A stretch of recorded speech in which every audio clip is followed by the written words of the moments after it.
माय बाप कृपावंत तुम्ही संत माय बाप कृपावंत कायमी पतित कीर्तिवानो अवतार तुम्हा धराया कारण उद्धरावे जन जड जीव वाढविले सुख भक्ती भाव धर्म कुळाचार नाम विठोबाचे अवतार तुम्हा धराया कारण उद्धरावे जन जड जीव तुका म्हणे गुण चंदनाची अंगी तुका म्हणे गुण चंदनाची अंगी तैसे तुम्ही जगी संतजन अवतार तुम्हा धराया कारण उद्धरावे जन जड जीव विठ्ठला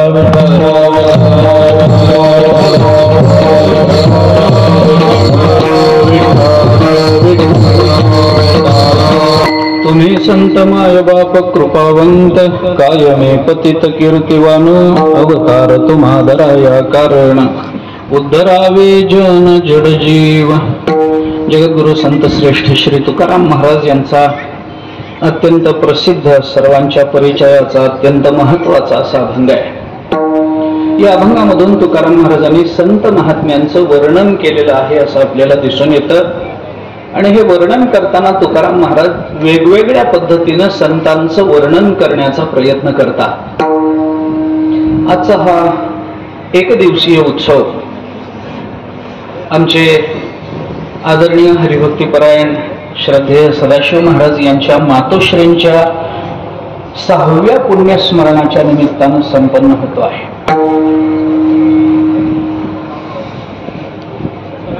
आईसाहेबांचं पुण्यस्मरण केलं पाहिजे.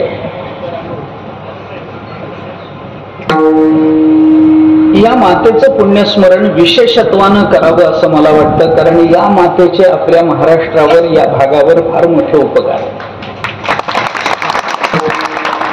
मला त्यांचं पूर्वचरित्र त्यांचं बाकीचं चरित्र सांगण्यात आत्ता कर्तव्य नाही. माझ्यापेक्षा ते तुम्ही जास्त चांगलं जाणता. पण मला एकाच वाक्यामध्ये त्या मातेचे उपकार आपल्याला इतकेच सांगायचे की या मातेमुळं आपल्याला सदाशिव महाराज मिळाले. तिचे आपल्या भागावरचे अनंत उपकार आहेत. माणसाच्या पोटी जीवाच्या पोटी एकच संतती यावी, पण ती अशी यावी की तिने कुळाचा उद्धार करून टाका. एकच पुत्र पुरे मारेपोटी, जास्त नको. ढेकणाला एका दिवसाला 1,00,000 अंडी देता येतात. ढेकून ढेकून एका दिवसाला 1,00,000 अंडी देतात. काय कर्तृत्व त्यांनी म्हणावं आजी संसार सुखद. काय उपयोग आहे त्याचा सांगा ना.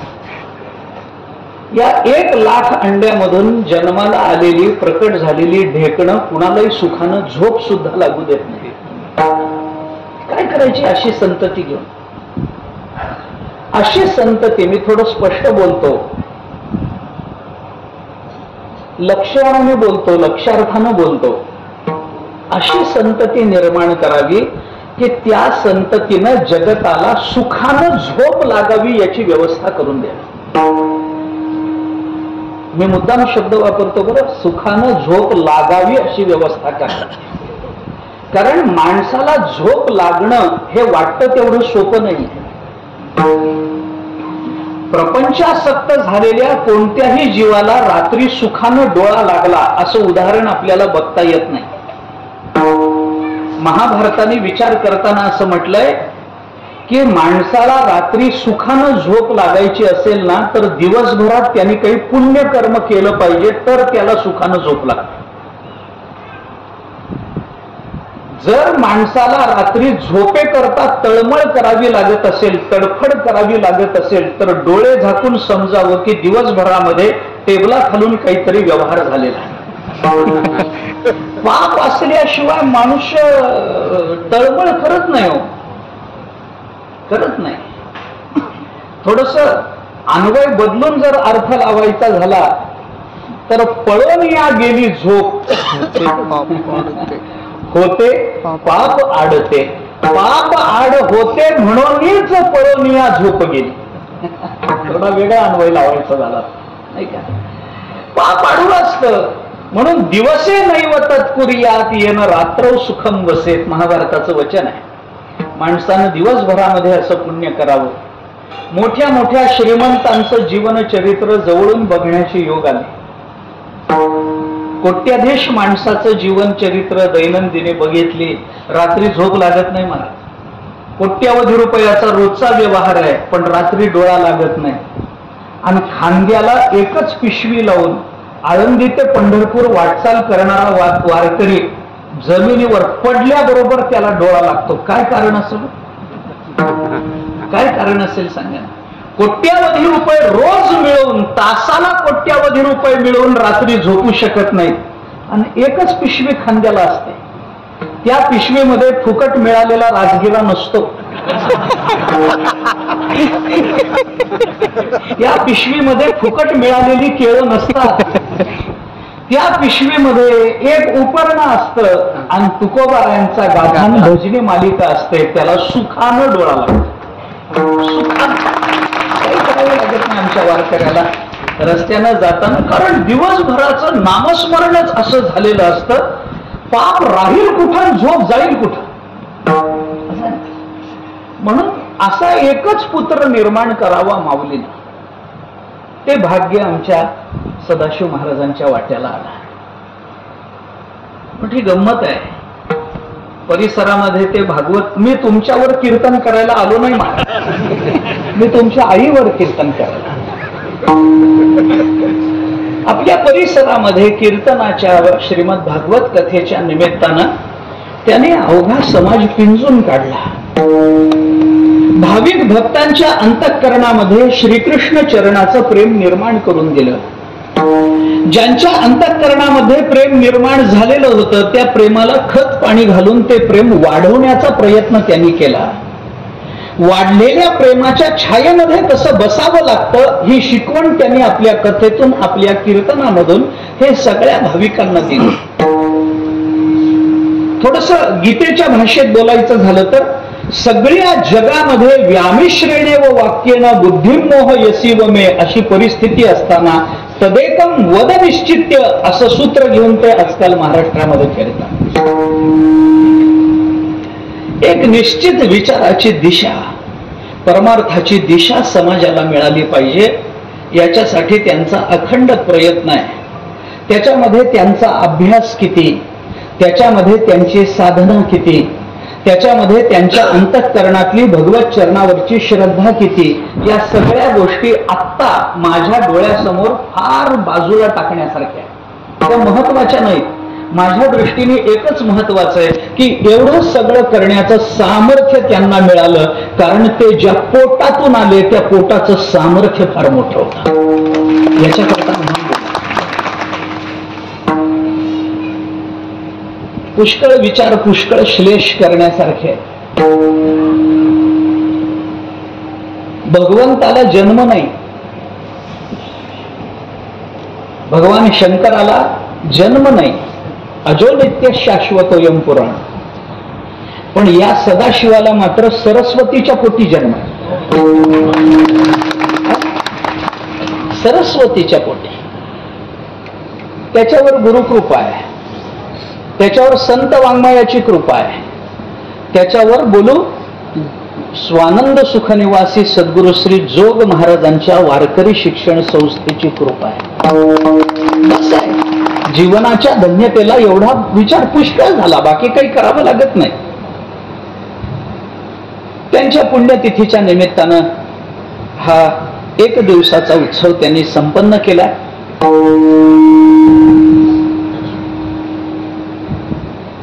शास्त्र असं सांगतं की मनुष्य जेव्हा जन्माला येतो तेव्हा त्याच्या डोक्यावर 3 कर्ज असतात. एक कर्ज असतं भगवंताचं, दुसरं कर्ज असतं साधू संतांचं, आणि तिसरं कर्ज असतं मायबापाचं. 3 कर्ज. शास्त्राच्या भाषेमध्ये त्याला देव ऋण, ऋषी ऋण आणि पितृ ऋण असं म्हणतात. 3 ऋण असतात. या 3 ऋणातून उतराई होण्याचा प्रयत्न आपण केला पाहिजे. परंतु देवाचं ऋण, संतांचं ऋण आणि आई वडिलांचं ऋण मनुष्य जिवंत असेपर्यंत कितीही प्रयत्न करेल तरी हे ऋण फिटत नसतं. या ऋणातून उतराई होता येत नसतं. देवाच्या ऋणातून कसे उतराई होणार आपण? संतांच्या ऋणातून कसे उतराई होणार? आई वडिलांच्या ऋणातून कसे? काय केलं म्हणजे ज्ञानोबाराय तुकोबारायांचं ऋण आपल्यावरचं फिटेल? मला सांगा, काय केलं म्हणजे फिटेल?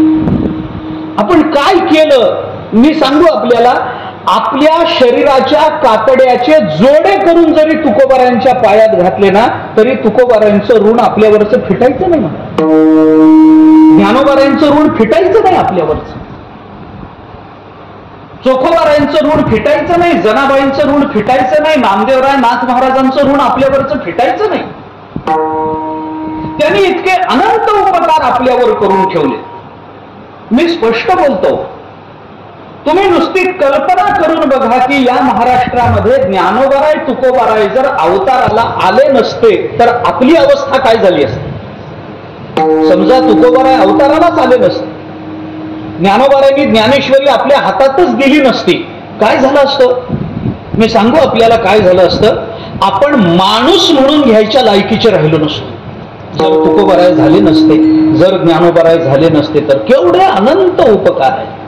काय त्या उपकारातून आपल्याला उतराई होत आहे? काय द्यावे त्यासी व्हावे उतराई. काय केलं म्हणजे ठेविता हा पायी. जीव सुद्धा त्यांच्या चरणावर ठेवला तर तो थोडा वाटावा. इतके उपकार साधू संतांचे, इतके उपकार भगवंताचे, आई वडिलांचे उपकार चिंतन करून पहा. फिटत नाही. काय केलं म्हणजे आईचं ऋण फिटेल, काय केलं म्हणजे वडिलांचं ऋण फिटेल, हे फेडता येत नाही. ही वस्तुस्थिती आहे. पण त्याच्या पुढचा धोका 1-2 वाक्यामध्ये सांगतो. देवाचं, संतांचं, आई वडिलांचं ऋण फिटत नाही ही गोष्ट खरी आहे. पण फिटत नाही म्हणून फेडण्याचा प्रयत्नच न करणं हा सगळ्यात जास्त मोठा दोष. फिटत नाही हे खरं आहे. फिटत नाही म्हणून फेडायचा प्रयत्नच करायचा नाही का? तुम्ही किती प्रयत्न करा ते ऋण फिटत नाही म्हणून फेडायचंच नाही का? फेडण्याचा प्रयत्न तर केला पाहिजे. मी एक वाक्य सांगतो आपल्याला, बघा, जमलं तर विचार करून बघा. मला जमत नाही म्हणून सोडून देण्यापेक्षा प्रयत्न करून जमलं नाही हे म्हणण्यात पुरुषार्थ मोठा असतो. विठ्ठला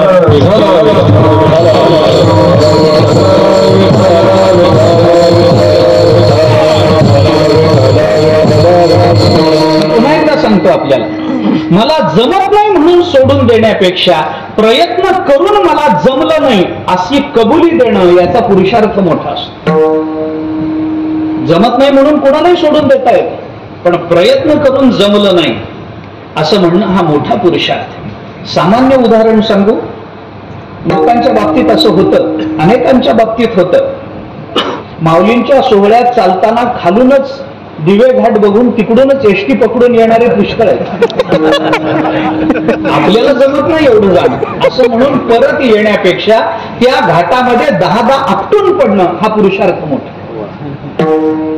तिथून 10 बसावं, 15 बसावं, 10 पडावं. मला जमलं नाही म्हणून तिथून परत यावं हे मान्य आहे. पण खालूनच मला जमत नाही म्हणून निघून जाणं मान्य नाही. परमार्थ प्रयत्नावर राहतो, परमार्थ प्रारब्धावर चालत नाही. कारण परमार्थ हा वस्तुतंत्र आहे, तो पुरुषतंत्र नाही. आमचा प्रपंच पुरुषतंत्र. त्यामुळे प्रत्येकाच्या वेगवेगळ्या प्रारब्धानुसार प्रत्येकाला वेगवेगळा प्रपंच प्राप्त होतो. प्रत्येकाला वेगवेगळ्या प्रपंचाचे वेगवेगळे भोग सुखदुःखात्मक असे माणसाला भोगावे लागतात. माझा प्रपंच तुमच्यासारखा नाही, तुमचा ह्यांच्यासारखा नाही, ह्यांचा त्यांच्यासारखा नाही, त्यांचा माझ्यासारखा नाही. प्रत्येकाचा प्रपंच वेगळा आहे, कारण प्रपंच पुरुषतंत्राने चालतो. पण परमार्थ पुरुषतंत्राने चालत नाही, तो वस्तुतंत्राने चालतो. त्यामुळे ज्ञानोबारायांचा आणि तुकोबारायांचा प्रपंच वेगळा असेल. तुकोबारायांनी 2 लग्न केली असतील, ज्ञानोबारायांनी केलंच नसेल. तुकोबारायांकडे व्यापार असेल, ज्ञानोबारायांकडे कुलकर्णी पद असेल. तुकोबाराय काय अजून काय जे काही भेद करता येतील आपल्याला ते प्रपंचाचे करता येतील. तुकोबारायांना संतती होती, ज्ञानोबारायांना संततीच नव्हती. प्रत्येकाचा प्रपंच वेगळा असेल, पण तुकोबारायांचा परमार्थ, ज्ञानोबारायांचा परमार्थ याच्यात नखा एवढं अंतर नव्हतं. बरोबर आहे. चोखोबारायांचा प्रपंच तुकोबारांसारखा नव्हता, कबीर महाराजांचा प्रपंच गोरोबा काकांसारखा नव्हता, गोरोबा काकांचा प्रपंच नामदेवराय जनाबाईंसारखा नव्हता.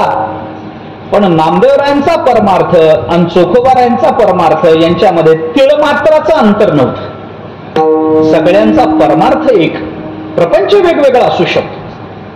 मी कशा करता आपल्याला हे सगळं सांगतो? परमार्थाचं या संतांचं आम्हाला जमलंच नाही फेडणं, ठीक आहे ना, ठीक आहे ना, पण म्हणून आम्ही फेडायचा प्रयत्नच न करणं हे दोषास्पद आहे. जमत नाही, प्रत्येकाची शैली वेगळी असते, प्रत्येकाचं काही वेगळं असतं. परंतु हे सगळी ऋण जरी आपल्याला फेडता येत नसली आणि तरी आम्हाला फेडण्याची इच्छा असली तरी सुद्धा ती ऋण फेडण्याची इच्छा असणाऱ्यांना एक चांगलं माध्यम आपल्या वारकरी संप्रदायाने दिलेलं दिसून येतं. देवाचं ऋण फिटत नाही, मला लांबवायचं नाही, विषयांतर होईल. देवाचं ऋण फिटत नाही, संतांचं ऋण फिटत नाही, आई वडिलांचं ऋण फिटत नाही, पण फेडायचंय ना, प्रयत्न तरी करायचा आहे ना, मग त्याच्याकरता एक उत्तम माध्यम जर कोणतं असेल तर ते माध्यम आहे कीर्तन करणे. त्या दिवशी कीर्तन करणे हे सगळ्यात उत्तम माध्यम आहे, कारण या माध्यमातून ही तीनही ऋण फिटायची शक्यता असते. आम्ही कीर्तन करतो, कीर्तनाला रामकृष्ण हरी विठ्ठल विठ्ठल विठोबा रुक्माई म्हणतो, याच्यातून भगवंताचं नामस्मरण घडून कदाचित भगवंताचं ऋण फिटायची शक्यता आहे. हे कीर्तन करताना आम्ही तुकोबारायांचा अभंग विचारात घेतो, त्या अभंगाचं आमच्या विचारानं थोडंसं मंथन करण्याचा प्रयत्न करतो, कुठेतरी शेवटी ज्ञानोबा तुकाराम हे भजन करतो. या सगळ्या नामस्मरणातून आणि त्यांच्या वाङ्मयाच्या वैचारिक चिंतनातून संतांचं ऋण फिटण्याची शक्यता आहे. आणि ज्यांच्या पुण्यस्मरणाच्या निमित्तानं हे कीर्तन आयोजित केलं, या कीर्तनाचं सगळं पुण्य त्या मातेला समर्पित केल्यामुळे मातेचं ऋण फिटण्याची शक्यता आहे. विठ्ठला विठ्ठला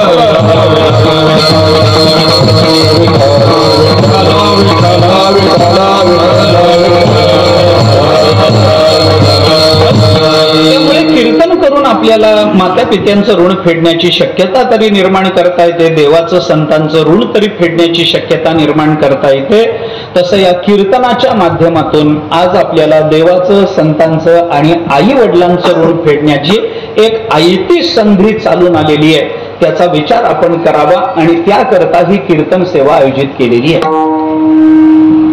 प्रस्तावना अधिक लांबवणार नाही. परमात्मा, संत आणि आई वडील यांच्या संबंधाने जरी कीर्तनामध्ये विचार होणार असला तरी आई वडिलांना डोळ्यासमोर ठेवून मातेच्या पुण्यस्मरणाच्या निमित्तानं हे कीर्तन आहे. पुण्यस्मरण कुणाचं व्हावं यालाही काही नियम आहे. उठसूट कुणाचंही पुण्यस्मरण होत नाही.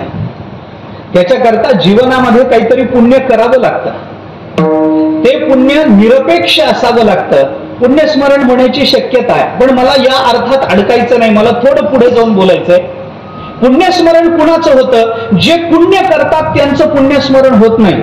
मग पुण्यस्मरण कुणाचं होतं? ज्यांचं स्मरण केलं तरी पुण्य लागतं त्यांचं पुण्यस्मरण होतं.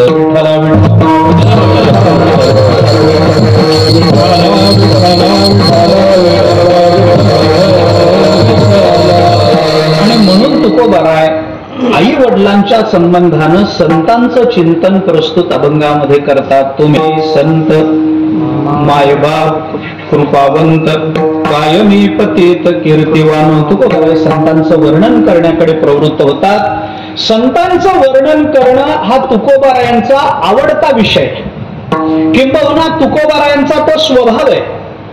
तुम्ही तुकोबारायांच्या गाथा उघडून जर बघितला तर आपल्या लक्षात येईल की गाथ्यामध्ये देवाच्या वर्णनापेक्षा संतांच्या वर्णनाच्या अभंगांची संख्या जास्त आहे.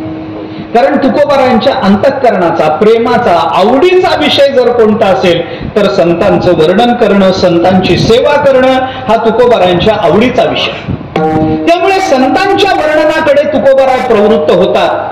पण जगामध्ये आपण थोडंसं बारकाईनं बघितलं तर संतांच्या वर्णनाकडे जे जे प्रवृत्त झाले त्यांच्या पदरामध्ये वर्णन केल्याचं समाधान कधीच पडलं नाही. ऐका, माझी भाषा थोडीशी न पटणारी. तुकोबाराय संतांचं वर्णन करतात, ज्ञानोबाराय संतांचं वर्णन करतात, भगवान संतांचं वर्णन करतात, तुम्ही आम्ही सुद्धा संतांचं वर्णन करतो. पण अद्यापपर्यंत ज्यांनी ज्यांनी देवापासून ते जीवापर्यंत ज्यांनी ज्यांनी संतांचं वर्णन करण्याचा प्रयत्न केला त्यांच्या पदरात समाधानाचं फल कधी पडलं नाही. कारण वर्णन ज्यांचं वर्णन करून समाधान होतं त्यांना संत म्हणतच नाही. ज्यांचं आयुष्यभर वर्णन करूनही वर्णन कमी पडलं असं ज्यांच्या बाबतीत वाटतं त्यांना संत म्हणतात. विठ्ठला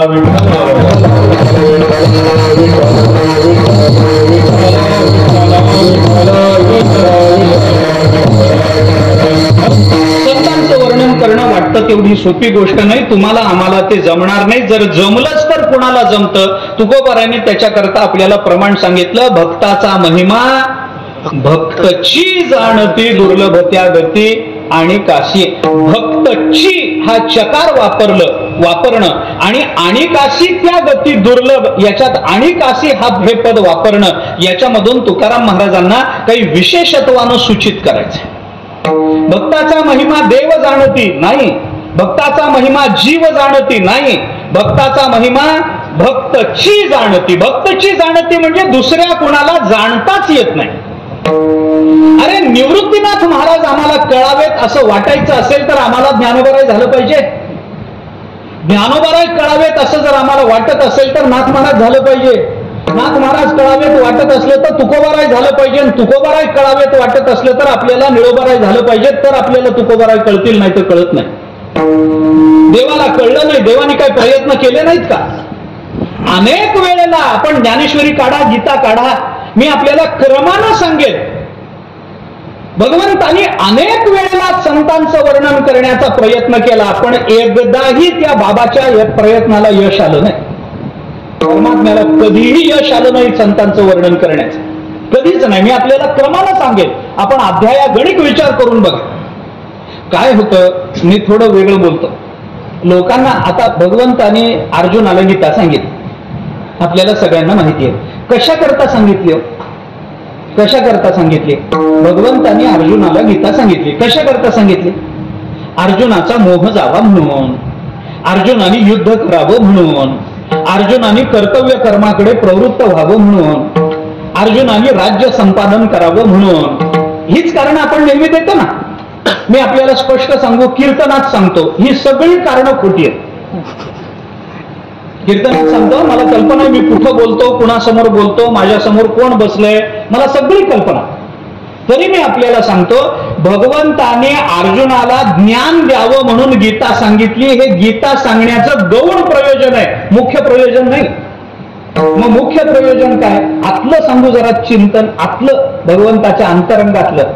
हे अर्जुनाला ज्ञान व्हावं वगैरे या भानगडीत भगवान पडणारच नव्हते. संधी आल्यामुळं भगवंताला असं वाटलं की अर्जुनाला गीता सांगण्याच्या निमित्तानं प्रत्येक अध्यायात संतांचं वर्णन करता येतंय का, हे जमतंय का बघावं म्हणून गीता सांग. तुम्हाला पटणार नाही, मला माहिती आहे पटणार नाही, पण मी अध्यायागणिक तुम्हाला सांगेन. प्रत्येक अध्यायातली उदाहरणं देऊन सांगेन. आपल्याला असं वाटतं अर्जुन नसतो मोहा स्मृतिर्लब्ध. कशाचा मोह गेला, काय गेलं, काय नाही. या निमित्तानं संतांचं वर्णन करता येतं का हे तपासून बघण्याकरता गीता प्रकट झाली. मुख्य प्रयोजन पटणार नाही, सांगतो मी तुम्हाला. अध्याय एक अध्यायात सांगतो, वेळ नाही माझ्याकडे सगळं सांगण्याकरता. दुसऱ्या अध्यायाच्या 11व्या श्लोकापासून भगवान वाच सुरू झालं. अशोचानंदवशोचस्वं प्रज्ञावादांश्च भाषसे गतासून नानुशोचन्ति पंडिता. सगळं वर्णन झाल्यानंतर अर्जुनाने विचारलं, देवा आता हे सगळं वर्णन अर्जुनाला सांगायचंय. नासतो विद्यते भावो अविनाशी तू तद्विद्ये. हे सगळं तत्वज्ञान अर्जुनाला सांगायचंय. हे स्थितप्रज्ञाचं वर्णन करायचं काही आडलं होतं? काही आडलं होतं दुसऱ्या अध्यायामध्ये? मग स्थितप्रज्ञा, मग स्थितप्रज्ञस्य का भाषा समाधिस्तस्य केशव स्थित किम प्रभाषेत किमासेत ब्रज किमासित ब्रजेत किम. हे अर्जुनाने विचारलं. देवाला तेवढंच पाहिजे. हा काय म्हणालास तू? स्थितप्रज्ञ कसा असतो ऐक म्हणून जे वर्णन केलं ते सगळं संतांचं वर्णन. दुसऱ्या अध्यायातलं स्थितप्रज्ञाचं वर्णन, संतांचं वर्णन. तिसऱ्या अध्यायातल्या कर्मयोगाचं वर्णन, संतांचं वर्णन. चौथ्या अध्यायातल्या निष्काम कर्मयोगाचं वर्णन, संतांचं वर्णन. 5व्या अध्यायात ब्रह्मण्याधाय कर्माणि संगम त्यक्त्वा करोति हा लिप्यते नस पापेन पद्मपत्रम एवांबसा तो कर्म करी सकळे परी कर्म बंधा नाकळे जैसे न सिंपे जळी जळे पद्मपत्र संतांचं वर्णन 6व्या अध्यायात योग्याचं वर्णन संतांचं वर्णन आगा योगी जो म्हणजे तो देवांचाही देव जाणीजे तो सुख सर्वस्व माझे चैतन्य तो 7व्या अध्यायामध्ये दैवी हेषा गुणमयी मम माया दुरत्यया मामेवये प्रपद्यन्ते माया मेताम तरंती ते मग ही दुस्तर असणाऱ्या भवसागराचं वर्णन करून मामेवये प्रपद्यन्ते एवढंच भगवंतानी पकडलं. ज्ञानोबारांनी सांगितलं ते एकची लीला तरले जे सर्व भावे मज भजले तया ऐ चथडी सरले मायाजळ. 7व्या अध्यायात या मायाजळाला ओलांडून जाणाऱ्या संतांचं वर्णन. 8व्या अध्यायामध्ये अर्चिरादी मार्गाने जाणाऱ्या महात्म्याचं वर्णन संतांचं वर्णन. 9व्या अध्यायामध्ये ज्याला राजगुह्य कळतं त्याचं वर्णन संतांचं वर्णन. 10व्या अध्यायातली विभूती संतांचं वर्णन. 11व्या अध्यायातल्या शेवटच्या 4 श्लोकामध्ये विश्वरूप दर्शन मी कुणाकुणाला दाखवू शकतो याचं केलेलं वर्णन संतांचं वर्णन. 12वा अध्याय तर बोलूच नका यो मद्भक्त समे प्रिय चालूच आहे संतांचं वर्णन. 13व्या अध्यायातल्या ज्ञानाचं वर्णन संतांचं वर्णन.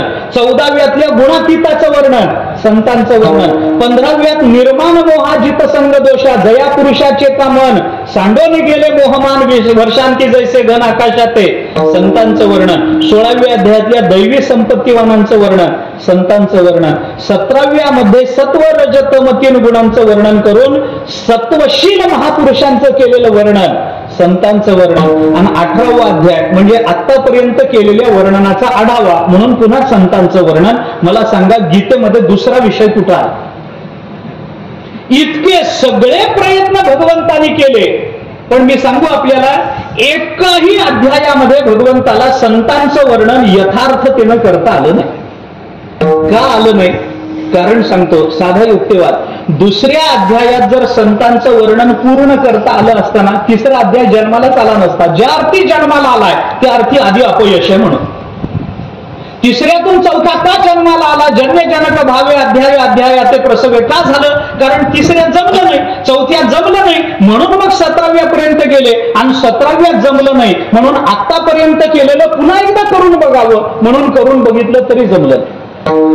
देवाला सुद्धा संतांचं वर्णन जमत नाही. इतका संतांचं वर्णन अवघड आहे. तुकोबाराव म्हणतात अरे संतांच्या वर्णनाला एक सामर्थ्य लागतं एक अधिकार लागतो सगळ्यांना जमत नाही. मग कुणाला जमतं? आपण स्वतः संत पदावर आरूढ झाल्याशिवाय आपल्याला संतांचं वर्णन करता येत. तुका म्हणे अंगे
अंगे आपण व्हावे तरीच महिमान येईल कळो नाहीतर कळून येत नाही. म्हणून मी म्हटलं की आपल्याला ज्ञानोबा कळायचे असतील तर नाथ महाराजच झालं पाहिजे. तुकोबाराय कळायचे असतील तर निळोबारायच झालं पाहिजे, त्याच्याशिवाय तुकोबाराय कळत नाही. आम्ही आमच्या बुद्धीनं कितीही तुकोबाराय ओळखण्याचा प्रयत्न केला ना, तर आमची बुद्धी जिथं जाऊन थांबते तिथून पुढे तुकोबाराय सुरू होतात. लक्षात घ्या. तुकोबारायांना ओळखण्याकरता मर मर मर मर हजारो जन्माची बुद्धी एकत्रित करून त्या बुद्धीच्या प्रयत्नांनी परिसीमा गाठून जिथे जाऊन आमची बुद्धी थकते तिथून पुढे तुकाराम महाराजांची सुरुवात आहे. तिथून पुढे तुकोबाराय कळायला लागतात आणि ते माणसाच्या सामर्थ्यातलं नाही. तुकोबाराय कळायचे असतील, ज्ञानोबाराय कळायचे असतील, कृपा लागते. साधी गोष्ट नाही, सोपी गोष्ट नाही. पण आपण भाग्यवान आहोत. आपल्याला तुकोबारायांचे अभंग तरी निदान हाताला आले, वाचायला तरी मिळाले. ज्ञानोबारायांचे ज्ञानेश्वर, मी तुम्हाला एक सांगू, जरा विषयांतर होईल थोडस, पण जर हरवलं कुठं तर पुन्हा घेऊन या मला. थोडं गंमत सांगतो तुम्हाला. काय आहे, ज्ञानोबारायांच्याही वाट्याला आलं नाही असं एक भाग्य आपल्या वाट्याला आहे. तुम्हाला पटेल नाही तर न पटेल. ज्ञानोबारायांच्याही वाट्याला जे भाग्य आलं नाही असं एक भाग्य आपल्या वाट्याला आलंय.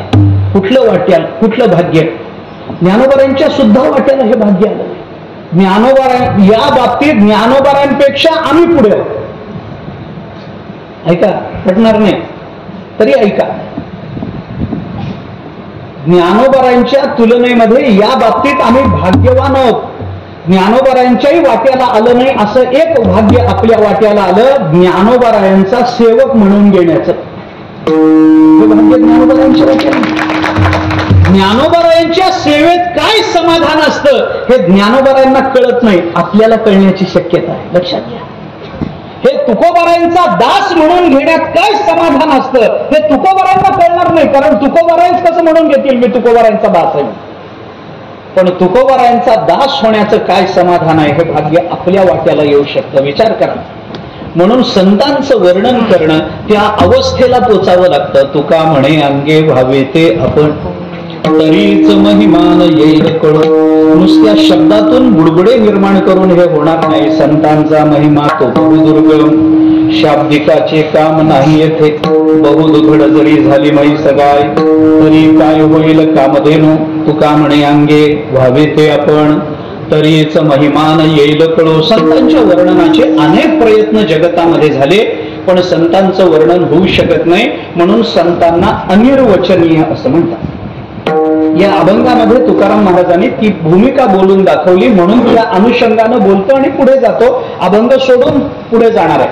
ऐका, थोडासा विचार आहे. तुकोबाराय वर्णनाचा प्रयत्न करतात असं मी बोललो, आणि हे वर्णन करताना तुकोबाराय म्हणतात, कायमी पतित कीर्ती वानू.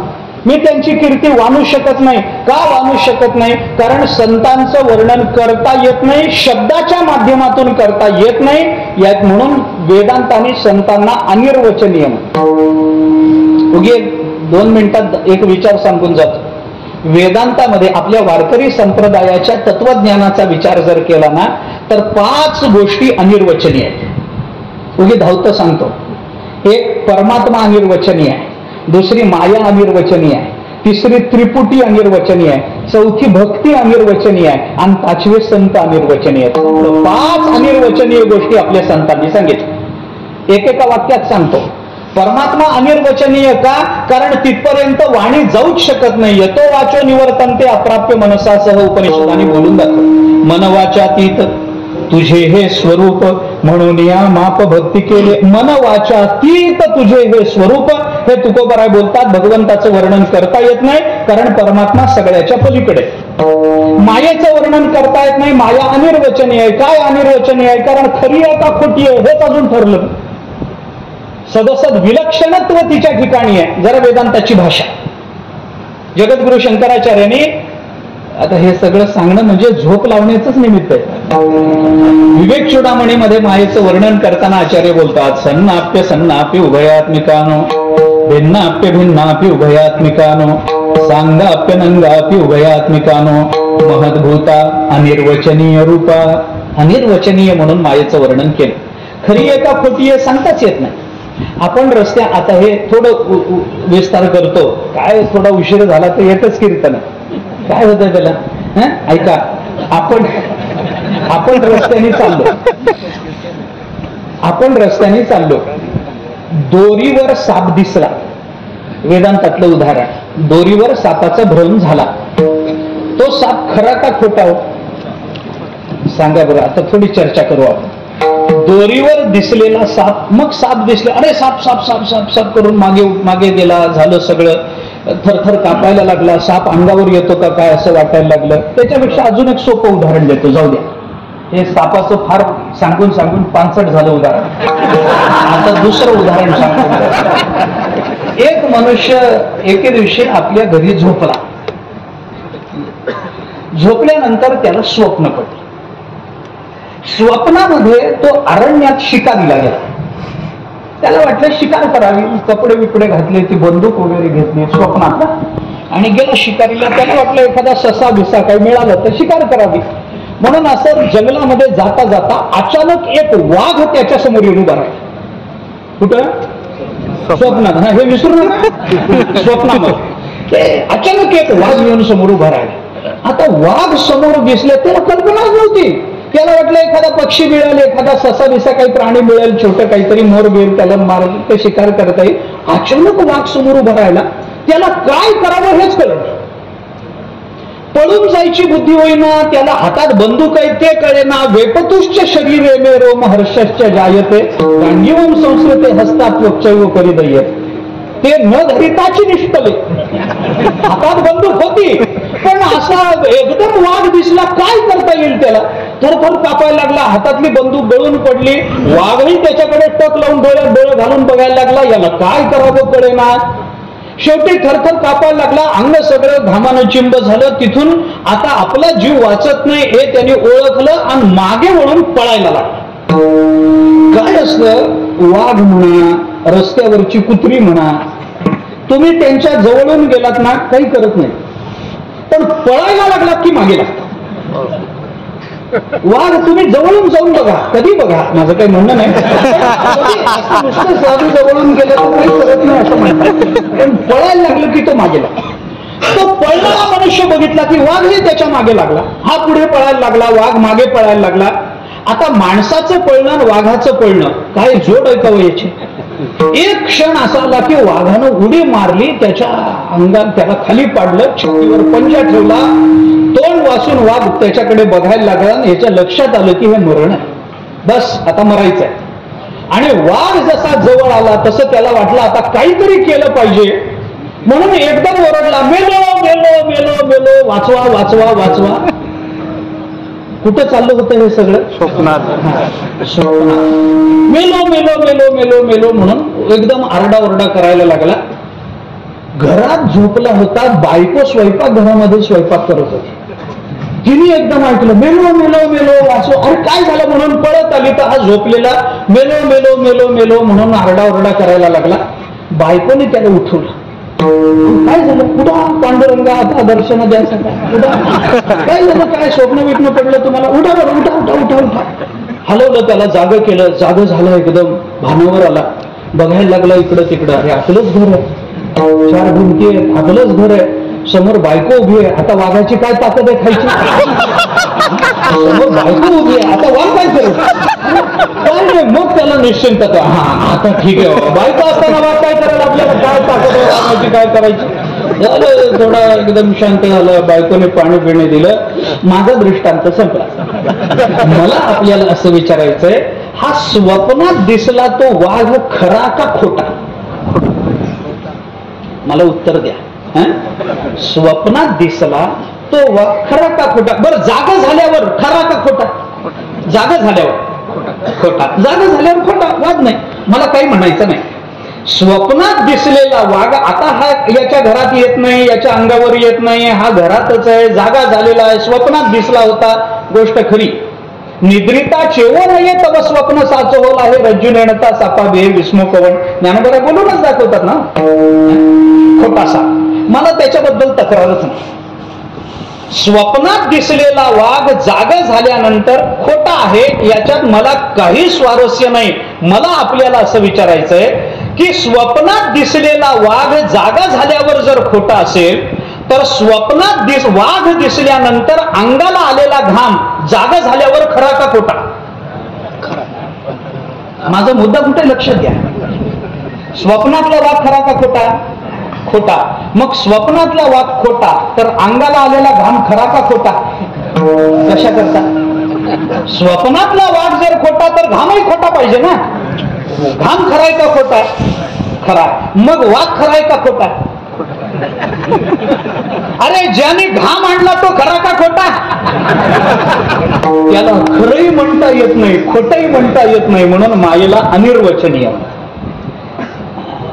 त्याला खरंही म्हणता येत नाही, सतही नाही, असत नाही, सतापेक्षा जे विलक्षण आहे, म्हणून माया अनिर्वचनीय. तिसरी त्रिपुटी अनिर्वचनीय. उगी धावतात.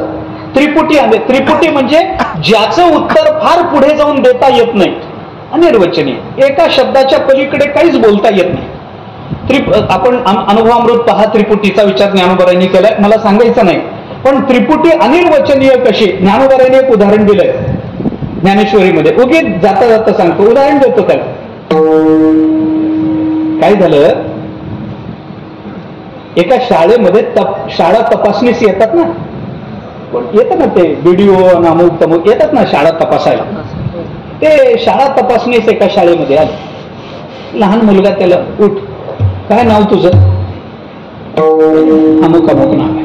वडिलांचं नाव हे, आडनाव काय? हे. बर, येतं तुला सगळं? सगळं. कुठे राहतोस? यांनी सांगितलं ते पिंपळाचं झाड आहे ना त्याच्या समोर. आता हा बाहेर गावाहून आलेला आहे, ह्याला काय माहिती पिंपळाचं झाड कुठे आहे? कुठं राहतो? ते पिंपळाच्या झाडासमोर. पिंपळाचं झाड कुठे आहे? म्हटलं माझ्या घरासमोर नाही का ते पिंपळाचं झाड? म्हटलं तसं नाही, तू कुठं राहतोस? पिंपळाच्या झाडासमोर. पिंपळाचं झाड कुठे आहे? माझ्या घरासमोर. तसं नाही, हे दोन्ही कुठे आहे? तोंडला एकमेकासमोर. काय उत्तर देणार सांगा ना. याला म्हणतात त्रिपुटीची अनिर्वचनीय.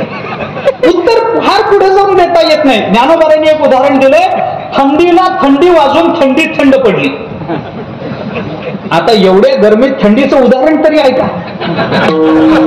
थंडीला थंडी वाजून थंडीत थंड पडली. प्रश्न विचारा, कुणाला थंडी वाजली?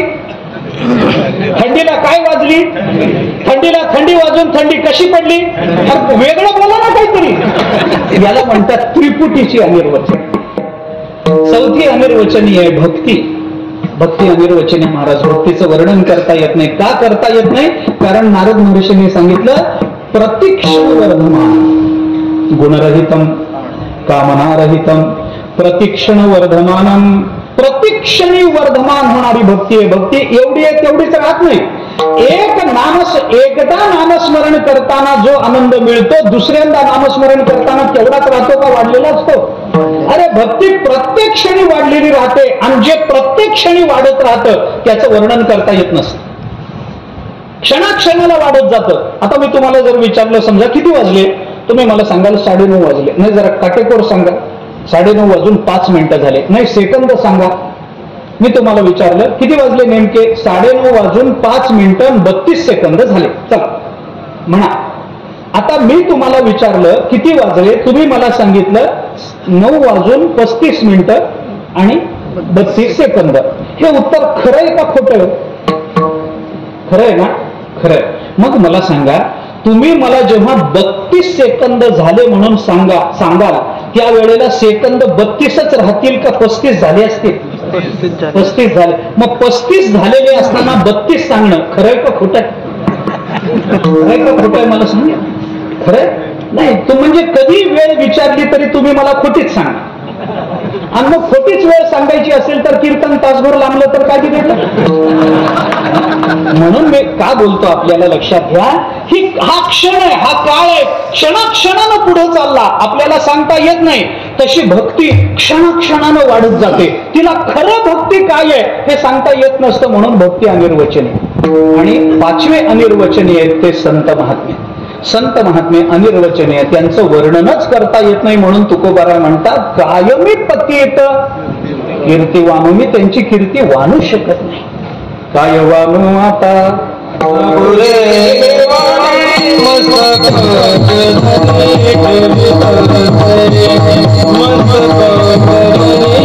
मस्त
काय सांगू आता संतांचे उपकार, काय सांगू काय वाणो, यांचं वर्णन करता येत नाही.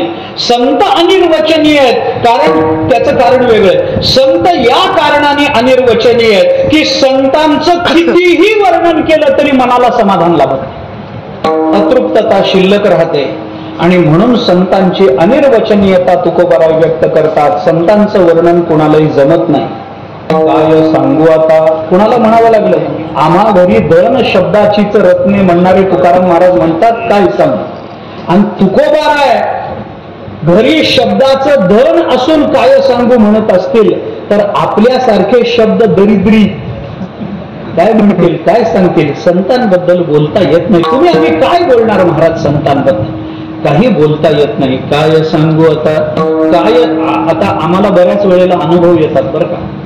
आम्हाला कुठंतरी सत्याला जातो, कीर्तनाची जागराचं कीर्तन असतं, जातो थोडस लवकर पोचतो कधी कधी. आम्ही नेहमीच नाही, कधी कधी काय होतं, उशिरा पोचल्याशिवाय वक्त्याचं महत्व पटत नाही म्हणून आम्ही उशिरा आले की मग हा वक्ता मोठा असला पाहिजे. उशीर झाला त्याच्याशिवाय लोकांचं लक्ष लागत नाही ना आपल्याकडे, म्हणून मग उशीर करायचा असतो.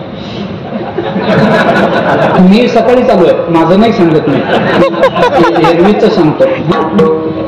आम्ही कधी कधी लवकर जातो, संध्याकाळी मंडपात कीर्तनाच्या मंडपाजवळ गेलो की तिथं काहीतरी कार्यक्रम चालू, कुणाच तरी सत्कार वगैरे चालू असतात. त्या व्यासपीठावर ताल्याची पंगत देणारा कोण, जागराची पंगत देणारा कोण, पांढऱ्या कपड्यातले सगळे मंत्री तंत्री पुढारी बसलेले असतात. त्यांचा सत्कार चालू असतो गावाकडून. तेवढ्यात आमच्या सारख्यांची गाडी गेली की कार्यकर्ते पळत येत, अरे महाराज आले, महाराज आले, महाराज या या या. आम्ही सांगतो आता आम्हाला कुठं उतरायचं तिथं, नाही नाही नाही एवढा साहेबांचा सत्कार चालू आहे, कुठं जातात, चला चला चला वर चला, स्टेजवर चला, स्टेजवर चला, घेऊन जातात. तिथं त्या साहेबाच्या शेजारी खुर्ची, तिथं बसा. आता तो साहेब काळा का गोरा, आयुष्यात पहिल्यांदा त्याला बघितलं, शेजारीच बसल्या, काही संबंधच नाही ना. का संबंध होईल आमच्या सारख्यांचा, त्या पुढाऱ्याचा, गावातला पुढारी काही का असे ना, पण गावातल्या लोकांना प्रेम वाटतं त्याच्याबद्दल. त्याचे सत्कार वित्कार चालू असतात, भाषण होतात, साहेब असे साहेब तसे, साहेबांनी हे केलं ते केलं. मग आम्हाला म्हणतात एक दोन शब्द आशीर्वादाचे, साहेबांना आशीर्वाद द्या. मला कळतच नाही, आमच्या आशीर्वादाने तो जर मंत्री होतो तर आम्ही हबप का.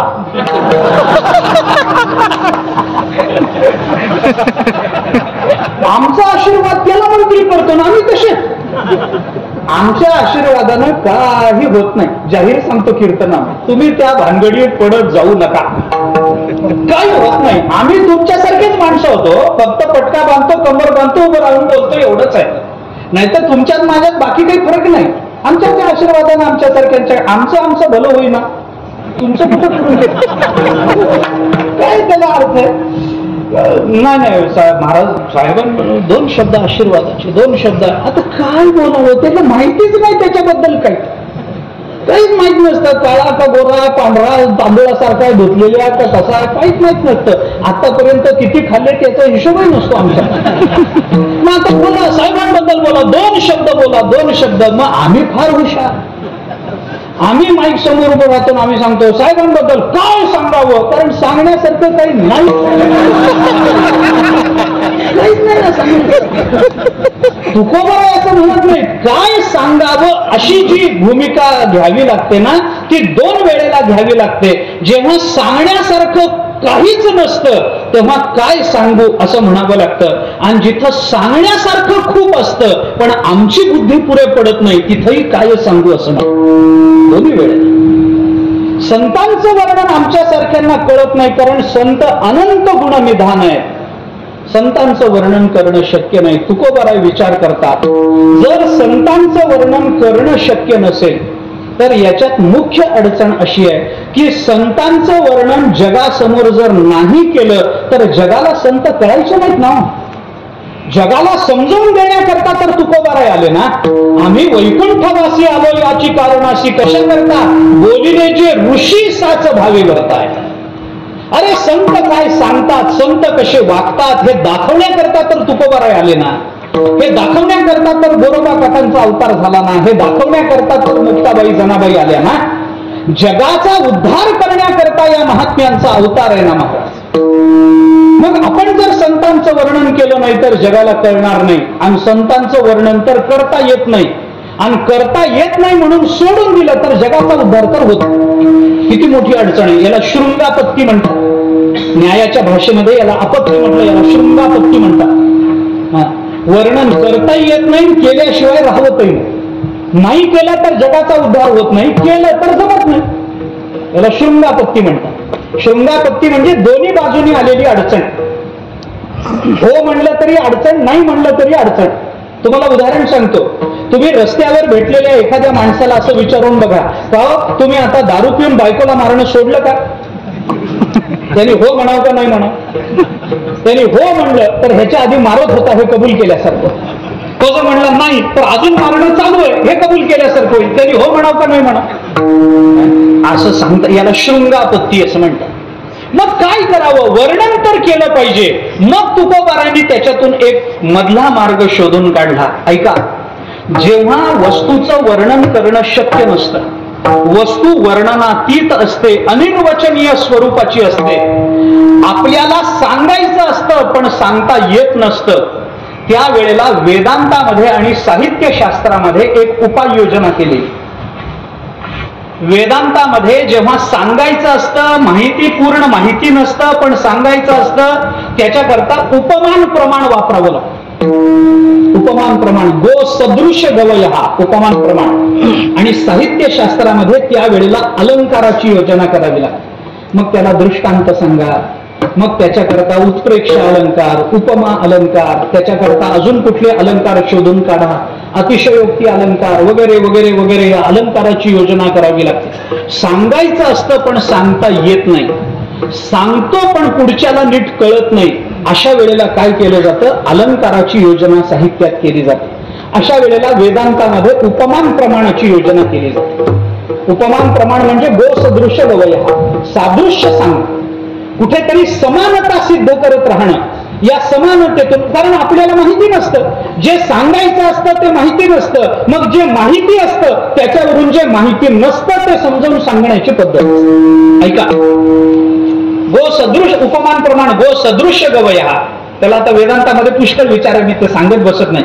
अगदी त्याच्याकरता दिलेलं उदाहरण सांगायचं झालं तर एक मनुष्य अरण्यामध्ये गेला, त्याला गवा दिसला. गवा, गवा काही कळतो? काही गवा काय म्हणता तुम्ही त्याला? गव्याला काय म्हणतो? नीलगाय. नीलगाय काय म्हणतो? रोहित. मोठं धिप्पाड पशु असतो.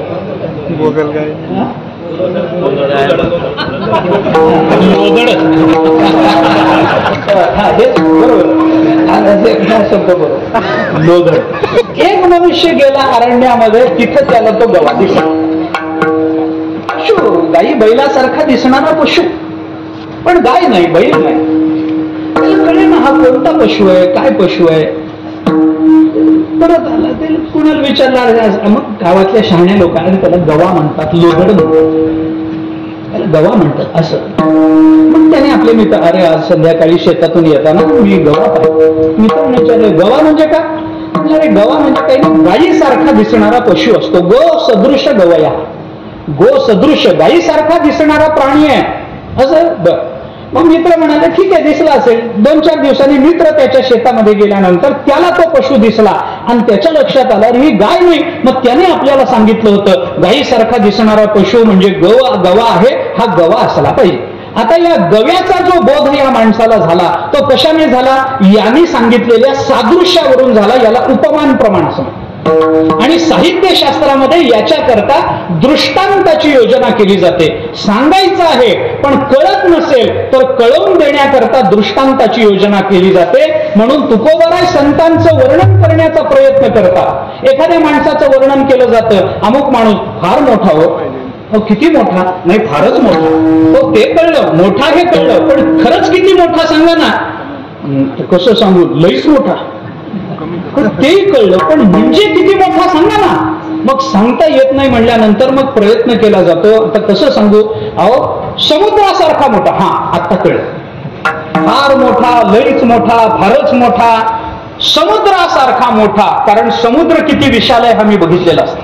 म्हणून तुकोबाराय वर्णन करतात. आम्हाला संतांचं वर्णन करायचंय, पण संतांचं वर्णन जर समोरच्याला कळत नसेल तर मग त्याच्याकरता अलंकाराची योजना करा. मग संत कसे असतात, परब्रह्म असतात, अंकी असतात, तंकी असतात, अनिर्वचनीय असतात हे सांगू नका. मग अरे संत महात्मे म्हणजे चंदनाप्रमाणे असतात, अभंगाच्या शेवटच्या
तुका म्हणे गुण चंदनाची अंगी तैसे तुम्ही जगी संत जग. संतांचं वर्णन करता येत नाही ना, मग चंदन आम्हाला माहिती आहे. चंदन चंदन बहुतेकांना माहिती असतं नाही. चंदन सगळं चंदनाचं होत असेल, झाडं येत असतील ना चंदन.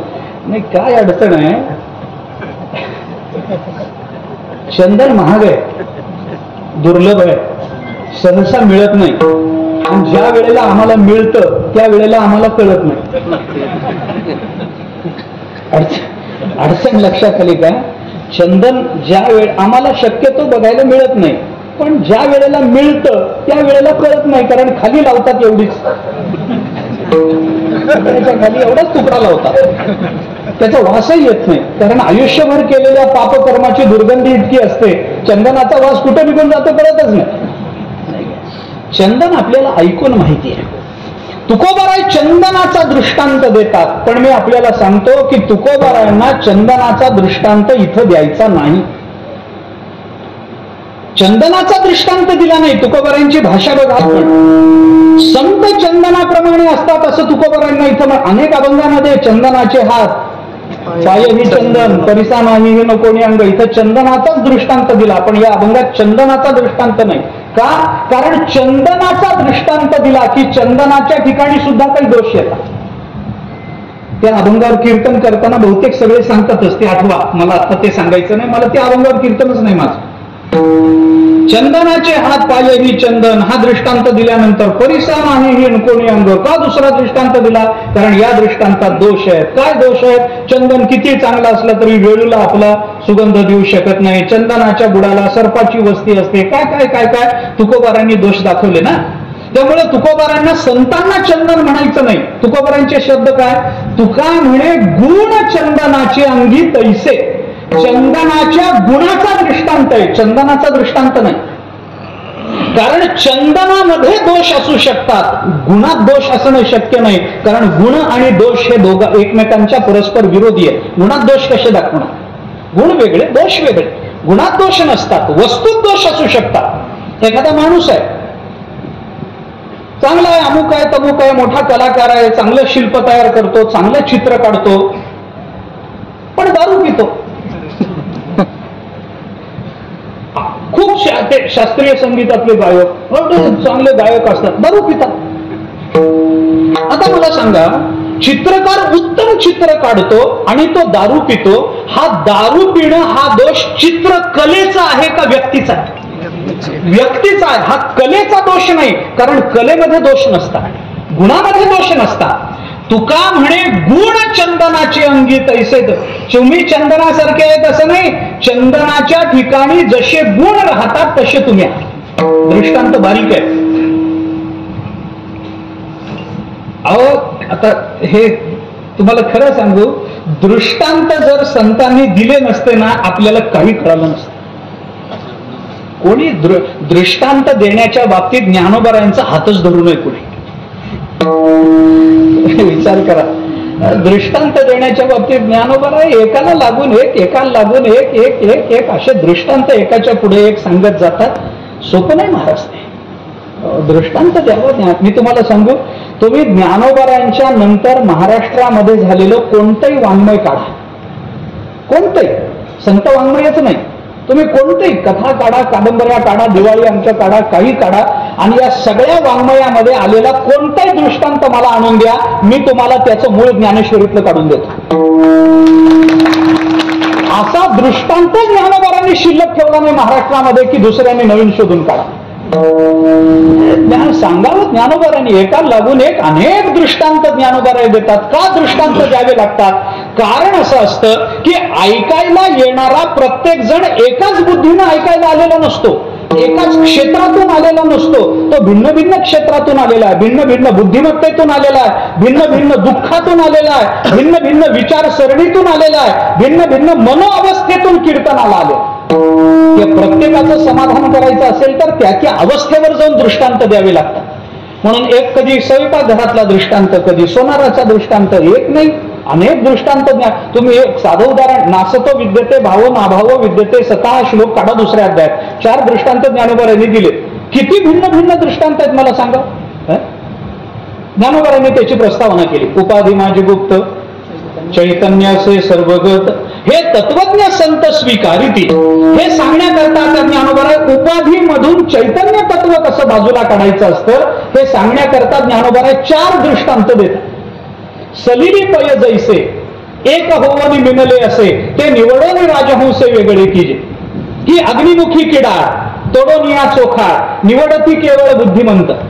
ना तरी जाणीवेच्या आयणी करिता गदिकडसणी, मग नवनीत निर्वाणी दिसे जैसे. की घुस बीज एकवट उपणिता राहे घनवट, उडते फलकट जाणो आले तैसे विचारिता निरसले. प्रपंच सहजे सांडवले, मग तत्वता तत्व उरले ज्ञानी असे. एका लागून एक 4 दृष्टांत. मला आता या दृष्टांतावर भाष्य करायचं नाही, पण दृष्टांताने सांगावं ज्ञानोबारांनी, दृष्टांतानं सांगावं तुकोबारायांनी. आपल्याला सगळ्यांना माहिती असणारं प्रमाण सांगतो.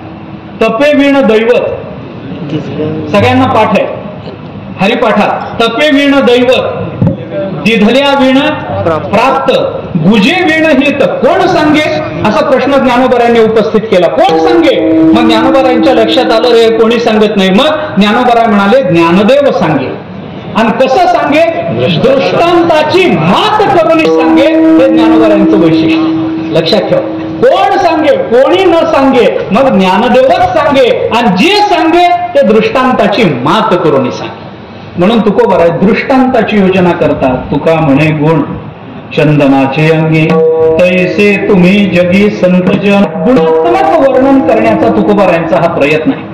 कुठल्या तरी गुणांचं साधर्म्य, चंदनाच्या ठिकाणी गुण काय आहे? इतरांना समाधान देणं, इतरांना सुगंध देणं, स्वतः झिजणं पण दुसऱ्याला समाधान देणं, दुसऱ्याला सुगंध देणं, हा संतांचा जो हा चंदनाचा जो स्वभाव आहे. तैसे तुम्ही जगी संतजन, तसे तुम्ही संत महात्मे आहात. स्वतः त्रास करून घेता पण दुसऱ्याला समाधान देता. ते एका सुभाषितकाराने संतांची तुलना लोण्याबरोबर केली, तुकोबारांनी केली. मृदू सबाह्य नवनीत तैसे सज्जनाचे चित्त. तुकोबाराय म्हणतात ना, एका सुभाषितकाराने हे खोटं ठरवलं. तो म्हणतो सज्जनस्य हृदयम नवनीतम यद वदंती कवयः तद अलिकम. अलिक म्हणजे खोटं. संतांचं हृदय लोण्याप्रमाणे मऊ असतं असं जर कोणी कवी म्हणत असतील तर ते खोटं आहे. संतांचं हृदय लोण्याप्रमाणे नसतं. काय फरक आहे त्याच्यात? त्यांनी सांगितलं लोण्यात आणि संतांच्या हृदयात फरक असा आहे, लोणी फक्त स्वतःला आच लागली तरच वितळतं, सज्जन मात्र दुसऱ्याला त्रास झाला तरी वितळतात. म्हणून तुका म्हणे गुण तुम्ही स्वतः झिजता पण इतरांना समाधान देता. हे झालं एक गुणात्मक वर्णन. पण गुणात्मक वर्णन कशा करता केलं जातं? तुकाराम महाराजांचा हेतू फक्त धावता सांगतो, गुणात्मक वर्णन त्या गुणांची जाणीव करून घेऊन तत्सदृश वागता यावं याच्याकरता गुणांचं वर्णन असतं. म्हणून आपल्यालाही तसं वागता यावं याच्याकरता तुकोबाराय संतांचं वर्णन दृष्टांतातून करतात. तुका म्हणे गुण चंदनाची अंगी तैसे तुम्ही जगी संतजन. संतांचं हे वर्णन झालं, पण एवढेच संत आहेत का? फक्त कुणाचे तरी गुण संतांच्या ठिकाणी दाखवले असं नाही ना. मग संतांचं काही कर्तृत्व आहे ना. मग नंतरच्या 2 चरणामध्ये तुकोबाराय संतांचं कर्तृत्वातून वर्णन करतात. काय केलं संतांनी? वाढविले सुख भक्ती भाव धर्म कुळाचार नाम विठोबाचे आणि अवतार तुम्हा धरा या कारण उद्धरावे जन जडजीव. हे 2 चरण कर्तृत्व वर्णना करता म्हणून तुकोबारायांनी खर्च केले. पहिलं वर्णन तुकोबारायांनी केलं गुणात्मक वर्णन, पण गुणात्मक वर्णनात समाधान नसतं म्हणून कर्तृत्वात्मक वर्णनाकडे जावं लागतं. काय कर्तृत्व आहे संतांचं? वाढविले सुख भक्ती भाव धर्म कुळाचार नाम विठोबाचे. तुकोबारायांनी काय केलं या जगतामध्ये? संतांनी काय केलं? वाढविले सुख वाढवलं, भक्ती वाढवली, भाव वाढवला, धर्म वाढवला, कुळाचं नाम वाढवलं, विठोबाचंही नाम तुकोबारायांनी वाढवलं. इतकं सगळं वाढवण्याचं काम तुकोबारायांनी केलं, संतांनी केलं. तुकोबाराय वर्णन करतात काय केलं? हेच केलं, दुसरं काही केलं नाही. संसाराच्या नावे घालून या शून्य वाढत हा पुण्य धर्म केला. म्हणजे काय वाढवलं तुम्ही? हरिभजन हे धवळीले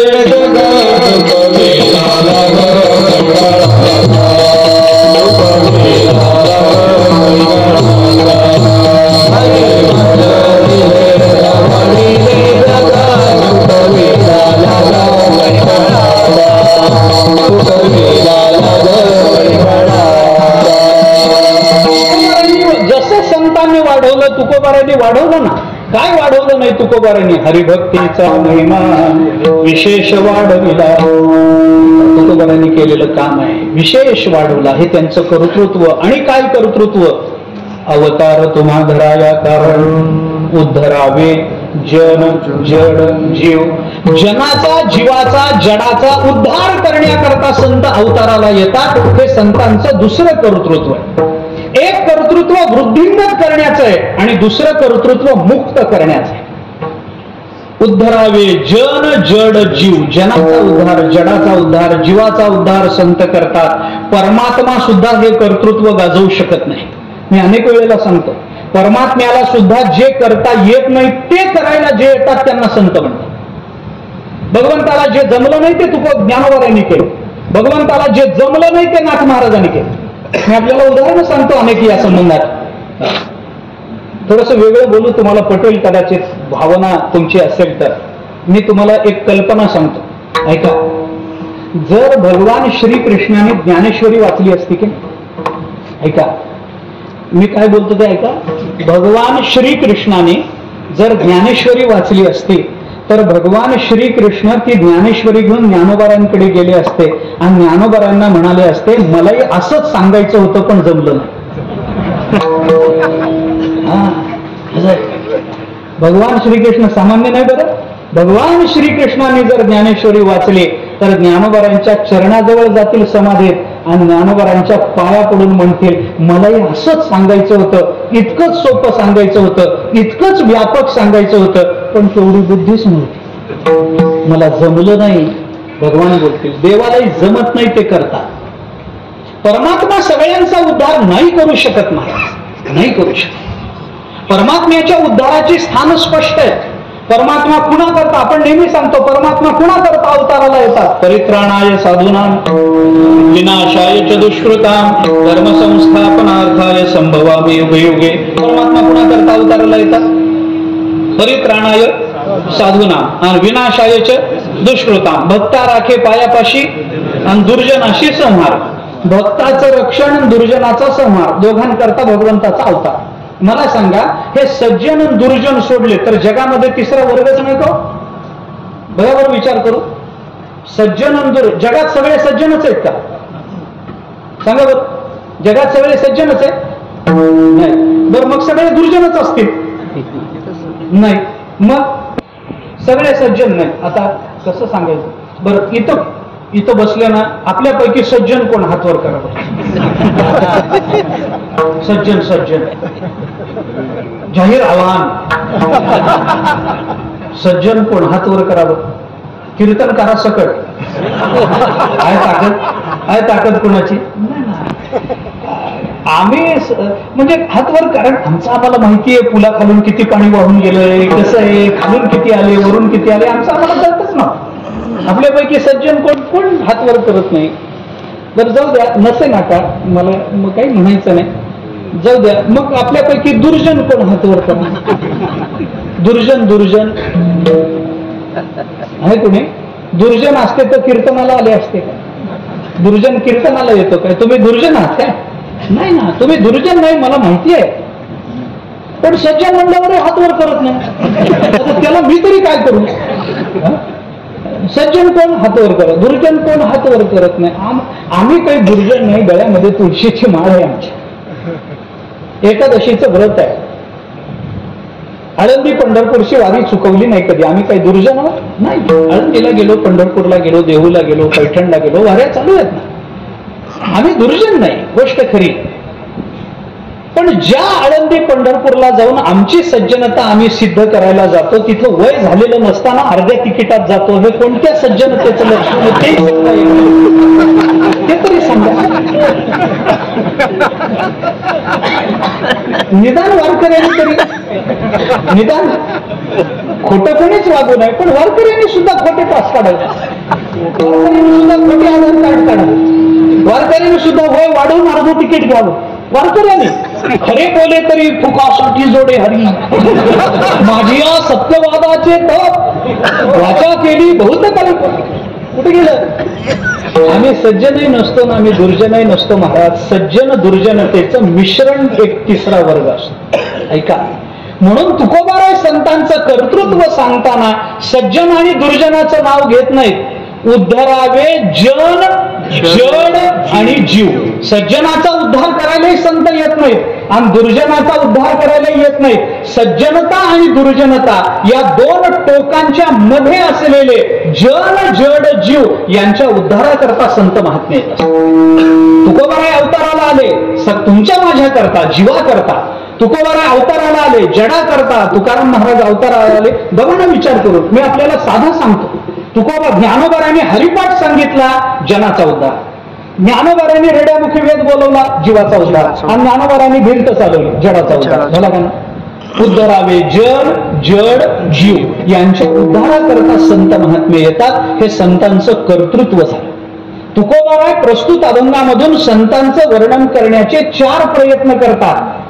त्याच्यातला एक प्रयत्न आहे गुणात्मक वर्णनाचा, दुसरा प्रयत्न आहे कर्तृत्व वर्णनाचा. पण कर्तृत्व वर्णनानेही जेव्हा संत महात्मे जगताच्या समोर व्यक्त होत नाहीत, कारण काय असतं, गुण बघायला गुणाची दृष्टी लागते, कळत नाही. कर्तृत्व बघायला कर्तृत्वाचा अनुभव असावा लागतो, कळत नाही. मग काय केलं पाहिजे? जे आपल्याला नेहमी प्रत्यक्ष असतं त्या प्रत्यक्षावरून संतांचा परिचय करून द्यावा. म्हणून आता काय होतं, गुण असणाऱ्यांच्या ठिकाणी माणसाचा प्रेम असतं. एखादा गायक आहे, त्याच्याबद्दल प्रेम असतं, त्याच्याबद्दल आदर असतो, पण आत्मीयता नसते. कर्तृत्ववान माणसाच्या संबंधाने विश्वास असतो, पण आत्मीयता नसते.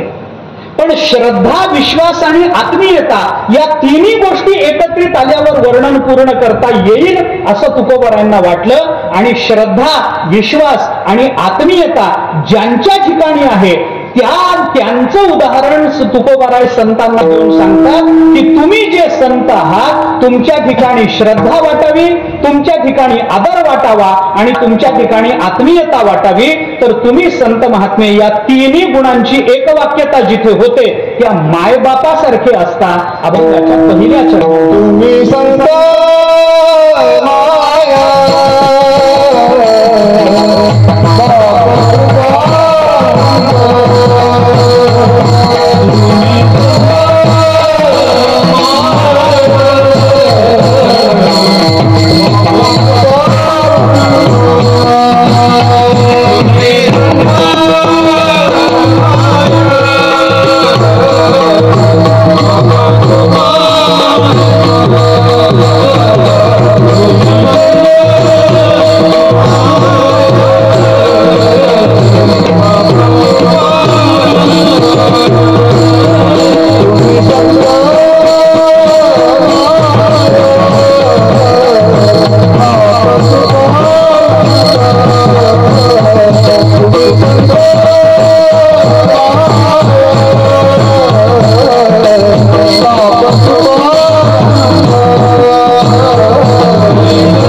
विश्वास या तिन्ही गोष्टी एकत्रित येतात. तुकोबराय संतांना म्हणून मायबाप असं म्हणतात. गुणांबद्दल आदर वाटेल पण आत्मीयता वाटणार नाही. गुणी माणसाबद्दल आदर निर्माण होईल पण आत्मीयता नाही. कर्तृत्ववान माणसाबद्दल श्रद्धा निर्माण होईल पण आत्मीयता निर्माण होणार नाही. आणि काही जणांबद्दल, आपल्या भावाबद्दल, बहिणीबद्दल, नातेवाईकांबद्दल आत्मीयता असेल पण आदर नसेल, श्रद्धा नसेल. पण मायबाप ही स्थानं अशी आहेत की जिथं श्रद्धाही आहे, जिथं आदरही आहे आणि जिथे आत्मीयताही आहे. म्हणून तुकोबराय मायबाप हे वर्णन करतात. तुम्ही संत मायबाप कृपावंत. मायबाप, संतांना मायबाप म्हणणं लक्षात घ्या. आता ह्याच्यात जरा फरक आहे. वेदांताची भूमिका जर बोलून दाखवायची झाली ना तर तुका म्हणे गुण चंदनाचे अंगी, हा उपमान प्रमाणाने केलेला प्रयत्न आहे. वाढविले सुख भक्ती भाव धर्म आणि अवतार तुम्हा धराया कारण, हे अनुमानानं केलेलं चिंतन, अनुमान प्रमाणानं केलेली सिद्धी आहे. ते कसं सिद्ध करायचं हा भाग वेगळा. आणि तुम्ही संत मायबाप कृपावंत हे प्रत्यक्ष प्रमाणानं केलेलं होतं. कारण हे आता सगळं कळेलच असं नाही. वेदांताचा हा विस्तार आता करण्याचं कारण नाही, परंतु आत्मीयता वाटावी याच्याकरता मायबाप असा शब्द वापरतात. संत मायही असतात आणि संत बापही असतात. ऐका, संतांना मायही म्हणता येतं. मी सगळ्यांची उदाहरणं सांगत नाही, पण ज्ञानोबरायांचं आता तुकोबराय म्हणतात म्हणजे ते ज्ञानोबरायांबद्दल आहे असा विचार करून आपण म्हणू की ज्ञानोबरायांना मायही म्हणलंय आणि ज्ञानोबरायांना बापही म्हणलंय. ज्ञानोबराय आई आहेत की नाही? आहेत. कोण म्हणतं? वेदशास्त्र देतील वाई म्हणती ज्ञानाबाई आई. ज्ञानोबरायांना आई म्हणतायत. ज्ञानोबराय माऊली, आपण माऊली म्हणतो, आई म्हणतो. नाथ महाराजांनी ज्ञानोबरायांचं वर्णन करताना असं म्हटलंय की आपल्या महाराष्ट्रातल्या भाविकांना 2 आया असतात. 2 आईचे लेकर आहोत आपण. एक आपल्याला जन्म देणारी आई आणि दुसरी आळंदीला बसलेली आपली आई. ती एक माऊली, ती आपली आई आहे. त्या 2 आयांची आहोत. पण नाथ महाराजांनी त्या 2 आयांमधला फरक सांगताना सांगितलंय, जन्म देणारी आई 9 महिने झाले की पोटातून काढते आणि आळंदीची आई किती अपराध करा पोटात घेते. म्हणून ज्ञानोबरायांना आई म्हटलं. ज्ञानोबराय आई आहे आमची, माऊली आहे, माता आहे आमची, माय आहे. आणि ज्ञानोबराय बापही आहे. ज्ञानदेव माता, ज्ञानदेव पिता, ज्ञानदेव माता, ज्ञानदेव पिता, ज्ञानदेव माता, ज्ञानदेव पिता, ज्ञानदेव माता,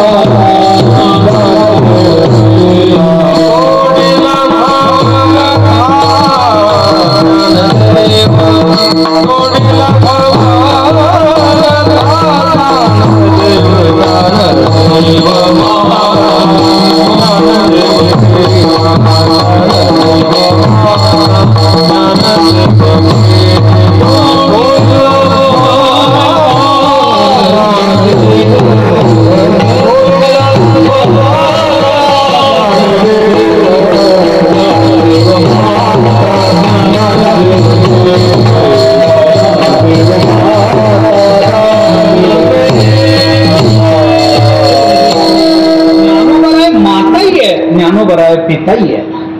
माता ज्ञानोबरायांना कोण म्हणतं? वेदशास्त्र ज्ञानोबरायांना माता म्हणतात. जीव म्हणेल याच्यात नवल नाही, वेदाने ज्ञानोबरायांना माता म्हणावं.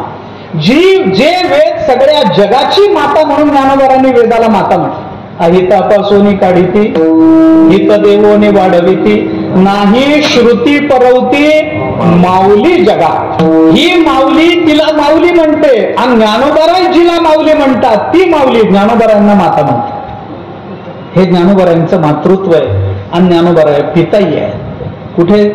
नामदेवरायांनी ज्ञानोबरायांना पिता म्हटलं. नामदेवराय, ज्ञानोबराय ज्या वेळेला समाधी घ्यायला बसले त्यावेळेला नामदेवरायांनी ज्ञानोबरायांचं वर्णन करताना सांगितलं,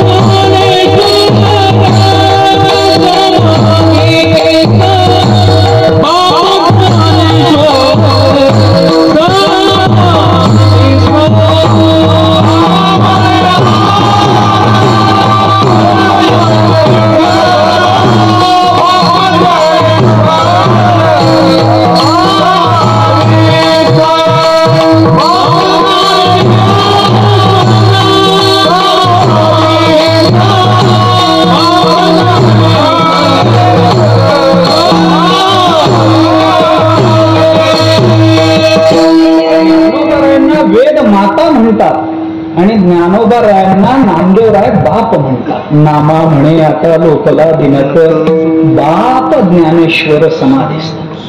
समाधिस्थ बाप असा शब्द. म्हणून तुम्ही संत मायबाप कृपावंत कायमी पतित कीर्तिवान तुकोबाराय वर्णन करतात. आत्मीयतेतून वर्णन करतात. पण आत्मीयतेचं वर्णनही लोकांना कळत नाही. म्हणून याच अभंगामध्ये संतांचं वर्णन करण्याचा एक चौथा प्रकार तुकाराम महाराजांनी अवलंबिलेला आहे. तो प्रकार कोणता? तुकोबाराय म्हणतात कायमी पतित कीर्तिवानू. हे तुकोबारायांचं कायमी पतित असं जे म्हणलेलं आहे ते तुलनात्मक दृष्टीनं केलेलं वर्णन आहे. या वर्णनाचा थोडासा विचार सांगतो, कारण माणसाला बाकीची कोणती वर्णनं कळली नाही ना तरी तुलनात्मक वर्णन कळतं. तुलनात्मक वर्णन कळतं. मी थोडस बोलतो आणि थांबतो, ऐका. काय आहे, बाकी कोण माणसाला विचार समजून घेण्याची जी माणसाची पद्धत आहे ना ती तुलनेने आहे. म्हणजे मला दुःख झालं, आता आपल्याला कितीतरी अशी व्यवहारातली उदाहरणं मी सांगतो. घरचे दिवे गेले, लाईट, घरचे दिवे गेले, वीज गेली, उन्हाळ्याच्या दिवसामध्ये उकडतं. प्रत्येकाकडे ते काय इन्व्हर्टर असतंच असं नाही, जनरेटर असतंच असं नाही, घरामध्ये उकडतं. उकडायला लागलं की त्रास होतो. मग दिवे गेले, कधी येतात कधी येतात. मग घरातली बाई घरात तरमग करते, उकडलं दिवसभर काम असतं, मला उकडतं. मग ती मुलाला सांगते, अरे बघ रे दिवे गेले, बघ बरं. मग तो म्हणतो अरे आपलेच नाही सगळ्यांचेच गेलेस. ती म्हणते मग बरं ठीक आहे. काय तुलना केल्याशिवाय स्वतःला समाधान मिळवायचं नाही याची सवय लागली हो माणसाला. अशी सवय लागली. म्हणजे मला 50% पडले याचं दुःख नसतं, दुसऱ्याला 40% पडले याचं समाधान. ही मोठी विचित्र अवस्था. मनुष्य स्वतःच्या जीवनाची तुलना कायम दुसऱ्याबरोबर करत राहतो आणि तुलना केल्याशिवाय लोकांना कळत नाही. मी साधं उदाहरण तुम्हाला सांगतो. आपल्या घरी एखाद्या काही सण असला ना की पुरणपोळी करण्याची पद्धत आहे आपल्या महाराष्ट्रामध्ये. काही सणाला पुरणपोळी करतो. आता ती पुरणपोळी घरोघरी होते, होळीला होते, दिवाळीमध्ये होते, कधी दसऱ्याला होते. ती पुरणपोळी करायची पद्धत आहे.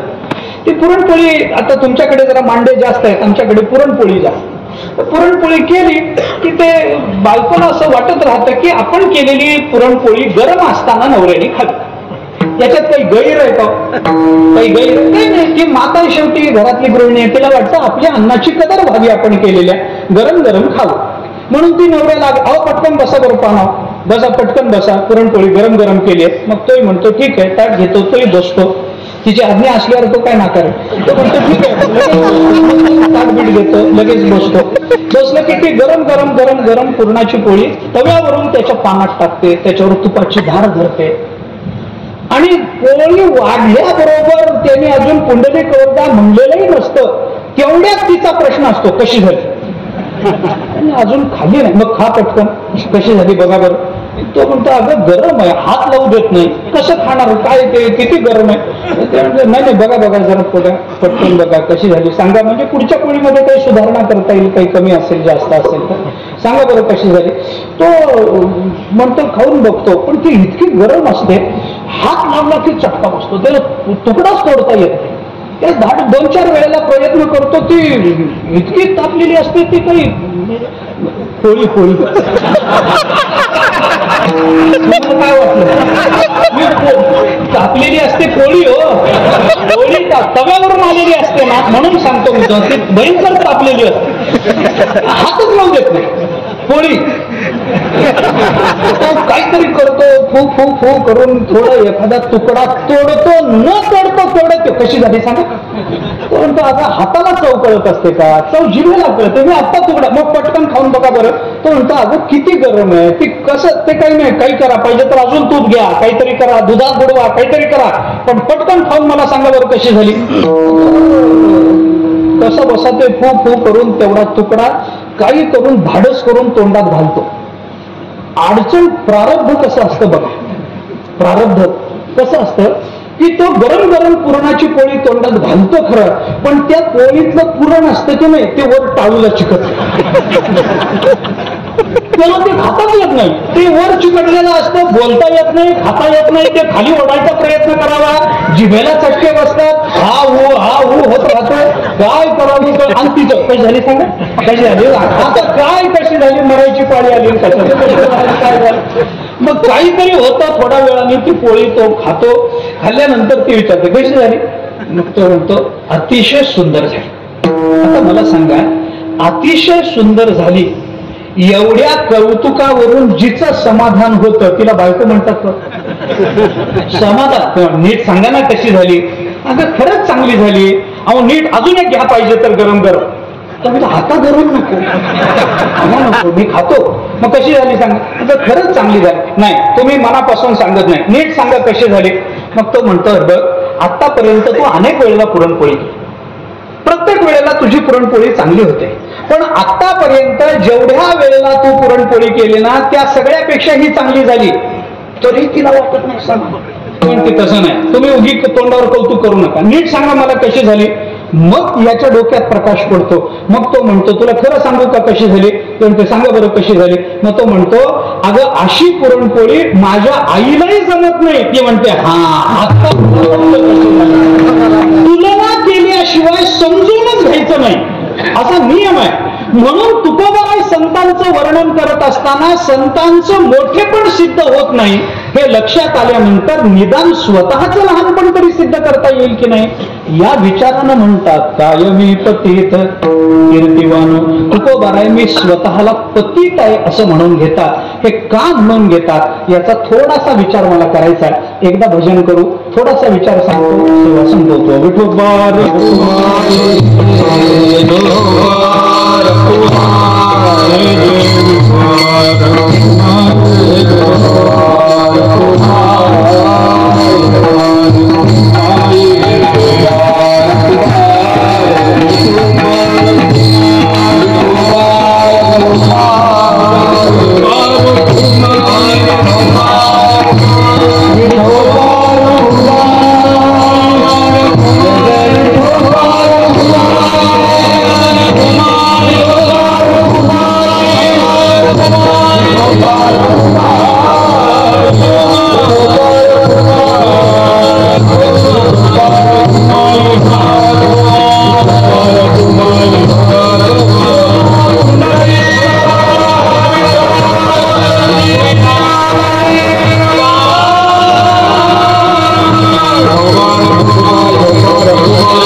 कृपावंत कायमी पतित कीर्तिवान अवतार तुम्हा धराया कारण उद्धरावे जन जड जीव. जगद्गुरु संत श्रेष्ठ श्री तुकोबाराय या अभंगामध्ये संतांचं वर्णन करतात. वर्णन करताना तीन प्रकारानं तुकोबाराने संतांचं वर्णन करण्याचा प्रयत्न केला. एक गुणात्मक वर्णन आहे, एक कर्तृत्वात्मक वर्णन आहे आणि एक आत्मीय वर्णन आहे. अशा तीन वर्णनाचा विचार आपण केला. गुणात्मक वर्णनातून प्रेम वाढतं, गुणात्मक वर्णनातून आदर वाढतो, कर्तृत्व वर्णनातून श्रद्धा वाढते, पण आत्मीय वर्णनातून समर्पणाची भावना वाढत असते.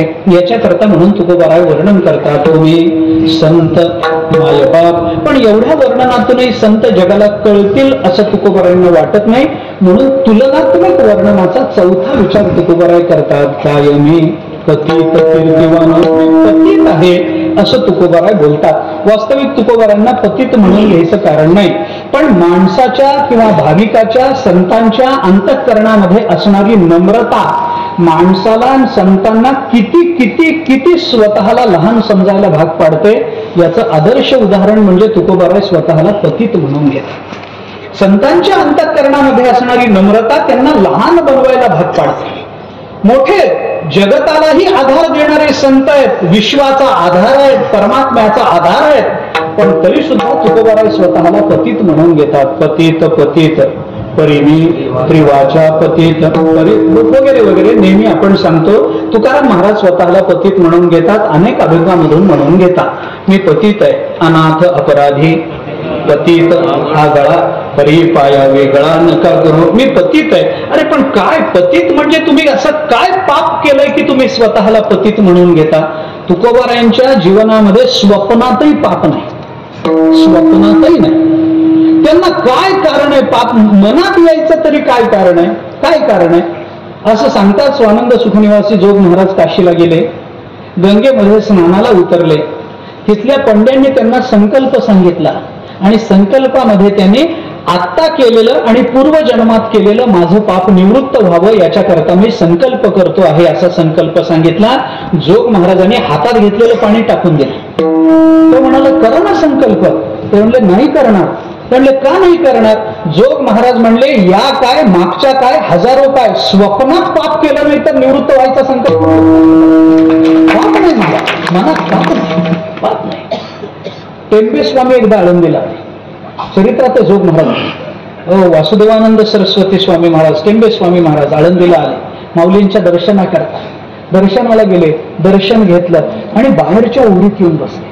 बाहेरच्या मंडपामध्ये कीर्तन करतो ना आपण त्या मंडपामध्ये येऊन बसले आणि बसल्यानंतर स्वामी महाराज आले म्हणल्यानंतर लोकांनी इतक्या गर्दी केली. त्यांना उठू देणार, त्यांना कुणाशी बोलू देणार. तर त्यांना माऊलींचं चिंतन करायचं होतं, शांत बसायचं होतं माऊली समोर. सारखं कोणीतरी यायला पाया पडायला लागले, रागावले. कमंडलूतलं पाणी घेतलं, संन्याशी होते. कमंडलूतलं पाणी घेतलं, स्वतःच्या भोवती गोल टाकलं आणि त्यांनी सांगितलं आता ह्याच्यामध्ये येऊन दाखवा. लोकांना वाटलं असं काय नुसतं पाणी तर टाकलंय, विश्वास बसेना. त्यांनी आपल्या झोळीतले ज्वारीचे दाणे काढले आणि ते पाणीची रेषा मारली होती त्याच्यावर टाकले. त्याच्या लाया झाल्या लाया. इतकं उष्णता, इतका अग्नी असा पसरलेला, धाडस नाही कुणाचं. मग टेंबे स्वामी महाराजांनी सांगितलं ज्याने आतापर्यंत मनातही पाप आणलं नसेल त्याला आत येता येईल. फक्त जोग महाराज दर्शन घेऊ शकले त्यांचं. फक्त जोग महाराज दर्शन घेऊ शकले कारण मनातही पाप नाही. मग ह्यांनी स्वतःला पतित म्हणून घ्यायचं काय कारण? नम्रतेची पराकाष्ठा आहे महाराज मी पतित आहे म्हणून. ज्ञानोबा स्वतःला पायीक म्हणून घेतात, आपल्या नम्रतेची पराकाष्ठा आहे. एरवी तरी मी मूर्ख म्हणून घेतात, नम्रतेची पराकाष्ठा आहे ज्ञानोबारायांची. काय यांच्याजवळ नाही मला सांगा ना. करील ते काय नो हे महाराज. पण तरी सुद्धा स्वतःला लहान म्हणून घेतात, स्वतःला अज्ञानी म्हणून घेतात, अनाथ म्हणून घेतात, अपराधी म्हणून घेतात. काय अपराध केला होतो तुकोबारांनी? कुणाचा केला? कधी केला? काय नाही महाराज, फक्त नम्रता आहे, दुसरं काय? फक्त नम्रता. या नम्रतेमुळे तुकोबारांनी सांगितलं नम्र झाला भूता तेणे कोंडिले अनंता. नम्रता हा फार मोठा गुण आहे. मी सांगू आपल्याला माणसाने नम्र व्हावं. माणसं नम्री होतात, नम्र होत नाही. अरे नम्र झालं पाहिजे, नम्री होऊन चालत नाही, नम्र झालं पाहिजे. तुकोबाराय स्वतः अत्यंत नम्रतेनं तुकोबाराय स्वतःला पतित म्हणून घेतात. कायमी पतित कीर्तिवान. काय पातित्य तुकोबारायांचं? काहीच पातित्य नाही. तरी तुकोबाराय स्वतःला पतित म्हणून घेतात ज्ञानोबारायांना मोठं सिद्ध करण्याकरता. तुकोबाराय पतित नाही पण आपण पतित म्हणल्याशिवाय ज्ञानोबारायांचं मोठेपण समाजाच्या लक्षात येणार नाही. कारण लोकांनी ज्ञानोबारायांना बघितलं नाही, तुकोबारांना बघितलं. आणि तुकोबाराय समोर असणारे की ज्या तुकाराम महाराजांनी सगळ्या जगाला हे सांगितलंय धन्य म्हणवीन इह लोकी लोका भाग्य आणि आम्ही तुका देखीला. तुकोबारांना बघणं हे जगतामध्ये भाग्य आहे. असे तुकोबाराय ज्यांच्या समोर स्वतःला पतित म्हणून घेतात ते ज्ञानोबाराय कसे हे कळावं एवढ्या करता तुकोबाराय स्वतःला पतित म्हणून घेतात. ते तुकोबाराय पतित असा शब्द का वापरतात त्याची एक दोन कारण फक्त आपल्याला सांगतो. एकच कारण सांगतो, दोन सुद्धा नको. एकच शेवटचं कारण सांगतो आणि माझा सेवा माझी संपवतो. तुकोबारायांनी स्वतःला पतित म्हणून घेतलं. का पतित म्हणून घेतलं त्याचं कारणही आपल्याला ज्ञानेश्वरीतच सापडतं. आपल्याला सांगतो ऐका. नम्रतेनं म्हणून घेतात पण का म्हणून घेतात त्याचं कारण असं आहे की कायमी पतित कीर्तिवानू. कीर्तिवानू या पदामध्ये तुकोबाराय स्वतःला पतित म्हणून घेतात. संगती फक्त सांगतो त्याची काय. 10वा अध्याय काढा ज्ञानेश्वरीचा. 10व्या अध्यायाचं नमन काढा. सगळा अध्याय मला सांगायचा नाही. 10व्या अध्यायाचं नमन काढा. या नमनात सगळे नमन नाही, शेवटच्या ओव्या पहा. शेवटच्या अनेक ओव्यांमधून ज्ञानोबारायांनी संतांचं वर्णन आपल्या समोर केलेलं दिसून येतं. केवता कल्पतरू वरी फुलवरा काय असेली पाहुणे रू क्षीर सागरा ऐसा कवणे वासुकापुरा सुवासुदेव चंदना ते कायसेनी चर्चावे अमृता ते केवते रांधावे गगनावरी उभवावे घडे केवी ऐसे श्री गुरुचे महिमान अकळिता के असे साधन हे जाणो निमिया नमन निवांत केले तरी प्रज्ञेचे न्याथिले पडे श्री गुरु सामर्थ्य रूप करू म्हणे तरी मोतियासी भिंग देणे तैसे होई का 15.5 रजतवडी तैसी स्तुतीची बोलडी उगियाची माथा ठेवी जे चरणी हेची भले ज्ञानोबारांनी केलेले वर्णन बघा. मला सगळं वर्णन सांगायचं नाही. ज्ञानोबा केवता कल्पतरुवरी फुलवरा कायसेनी पाहुणे रोग क्षीरसागरा वगैरे वगैरे चंदनाते कायसेनी चर्चावे अमृताते केवते रांधावे हे सगळे दृष्टांत ज्ञानोबारांनी दिले. पण एवढ्या सगळ्या दृष्टांतातूनही ऐसे श्री गुरुचे महिमान आकळिता के असे साधन असं म्हणतातच की हे जाणून मी या नमन निवांत केले. मग काय कराल तुम्ही प्रज्ञेचे आथिलेपणे श्रीगुरु सामर्थ्य रूप करू म्हणे हे कसं होईल तरी मोतियासी भिंग देणे तैसे होईल. का बाबा याच्यात मोतियासी भिंग देण्यात काय अपराध वाटतो तुम्हाला. ज्ञानोबारांनी तो अपराध आपल्याला सांगितला 15.5 या रजतवणी तैसी स्तुतीची बोलणी या अपराधामुळे तुकोबाराय स्वतःला पतित म्हणून घ्या. आता ही काय भानगड 1-2 मिनिटं द्या सांगतो. 15.5 या रजतवणी रजत शब्दाचा अर्थ आहे चांदी आणि 15.5 या शब्दाचा अर्थ आहे सोनं. ज्ञानेश्वरीमध्ये आता ते कशा करता म्हणलं काय म्हणलं सोडून द्या. पण 15.5 या शब्दाचा ज्ञानेश्वरीत अर्थ आहे सोनं. ऐका एखादा गरीब माणूस आहे घरी मुलीचं लग्न आहे घरी मुलीचं लग्न आहे. लग्नामध्ये मुलीच्या अंगावर काही दागिने घातले पाहिजेत सोन्याचे पैसे नाही. एखादा ग्राम 2 ग्राम 5 ग्रॅमचे एखादा काहीतरी दागिना घेतलाय पण ते घालणं म्हणजे सुद्धा अपमान वाटावा गळ्यामध्ये असा दागिना काय करावं कळेना. अनेक लोक येणार लग्नाला चर्चा करणार का हो एवढं लग्न केलं मुलीला दागिने नाही घातले काय करावं. त्याच्या मित्रांनी त्याला सल्ला दिला. मित्र काय म्हणाले ठीक आहे तुला सोन्याचे दागिने करण्या एवढे पैसे नाहीत ना एक काम कर चांदीचे दागिने कर आणि त्याला सोन्याचं पाणी दागिने चांदीचे कर. हे 5 ग्रॅम सोनं आहे ना तुझ्याकडे याचं पाणी पुरतं. चांदीचे दागिने कर आणि त्याला सोन्याचं पाणी दे. ते केलं. सगळ्यांना सोन्याचे खरे सोन्याचे दागिने आहेत असं वाटलं. बऱ्याच वेळेला असंच होतं. गळाभर सोन्याचे दागिने घालून बायका बाहेर पडतात ते सगळे सोन्याचे नसतात. आता त्याला काहीतरी शब्द इंग्रजीमध्ये बेंटेक्स काय बेंटेक्स इमिटेशन म्हणतात. खोटं इमिटेशन खोटं आहे. बेंटेक्सचे दागिने आमच्याकडे घडलेली घटना महाराज. एक बाई सकाळच्या वेळेला फिरायला बाहेर पडली. बरं सकाळच्या वेळेला फिरायला जाताना दागिने काय करायचं कुत्र नाही आला बरोबर तो नवरा नाही आला.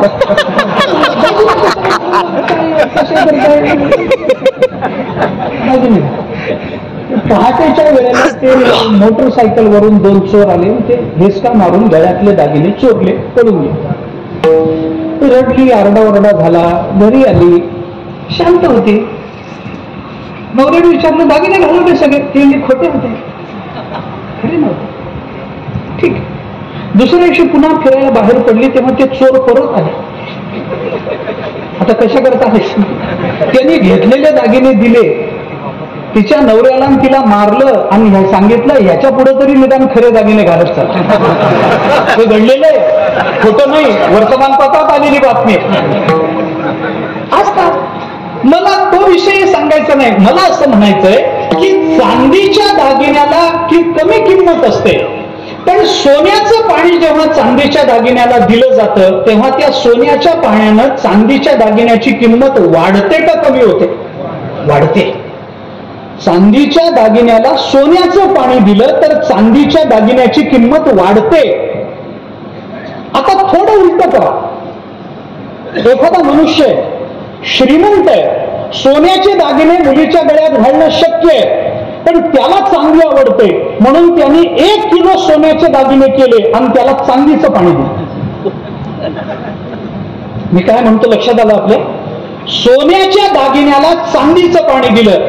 चांदीच्या दागिन्याला सोन्याचं पाणी दिलं तर चांदीच्या दागिन्याची किंमत वाढते का कमी होते? वाढते. पण सोन्याच्या दागिन्याला चांदीचं पाणी दिलं तर सोन्याच्या दागिन्याची किंमत कमी होते का वाढते? कमी होते. सोन्याच्या दागिन्याला, कारण मुळात ते सोनं आहे, आम्ही त्याच्यावर चांदीचा वरख चढवतो, याच्यामध्ये त्या सोन्याला, खऱ्या सोन्याला आम्ही झाकून टाकतो आणि त्याच्यापेक्षा तुच्छ पदार्थाने झाकून टाकतो. तसं तुकोबाराय म्हणतात, संत महात्मे म्हणजे सोनं आहे आणि आम्ही शब्दाने केलेली स्तुती म्हणजे त्याच्यावर दिलेलं चांदीचं पाणी. मग आमच्या स्तुतीमुळं, त्या चांदीच्या पाण्यामुळं मूळ सोन्याची किंमत वाढेल का कमी होईल? कमी होईल. मग संतांची किंमत कमी केली हे पातक ठरणार नाही का? म्हणून तुकोबाराय बोलतात, मी त्यांची स्तुती करतो हेच माझं पातक आहे. म्हणून कायमी पतित कीर्तिवान, मी त्यांची कीर्ती वर्णन करतो. पण माझं वर्णन म्हणजे कसं आहे? माझे शब्द म्हणजे मूळ सोनरूपी संतांना दिलेलं माझ्या वर्णनाचं चांदीचं पाणी आहे. त्या चांदीच्या पाण्यामुळे मुळात सोनं उजळत नाहीच आहे, पण संतांची किंमत आमच्या शब्दामुळे कमी होते. हे आमच्याकडून घडणारं पातक तुकोबाराय बोलून दाखवतात.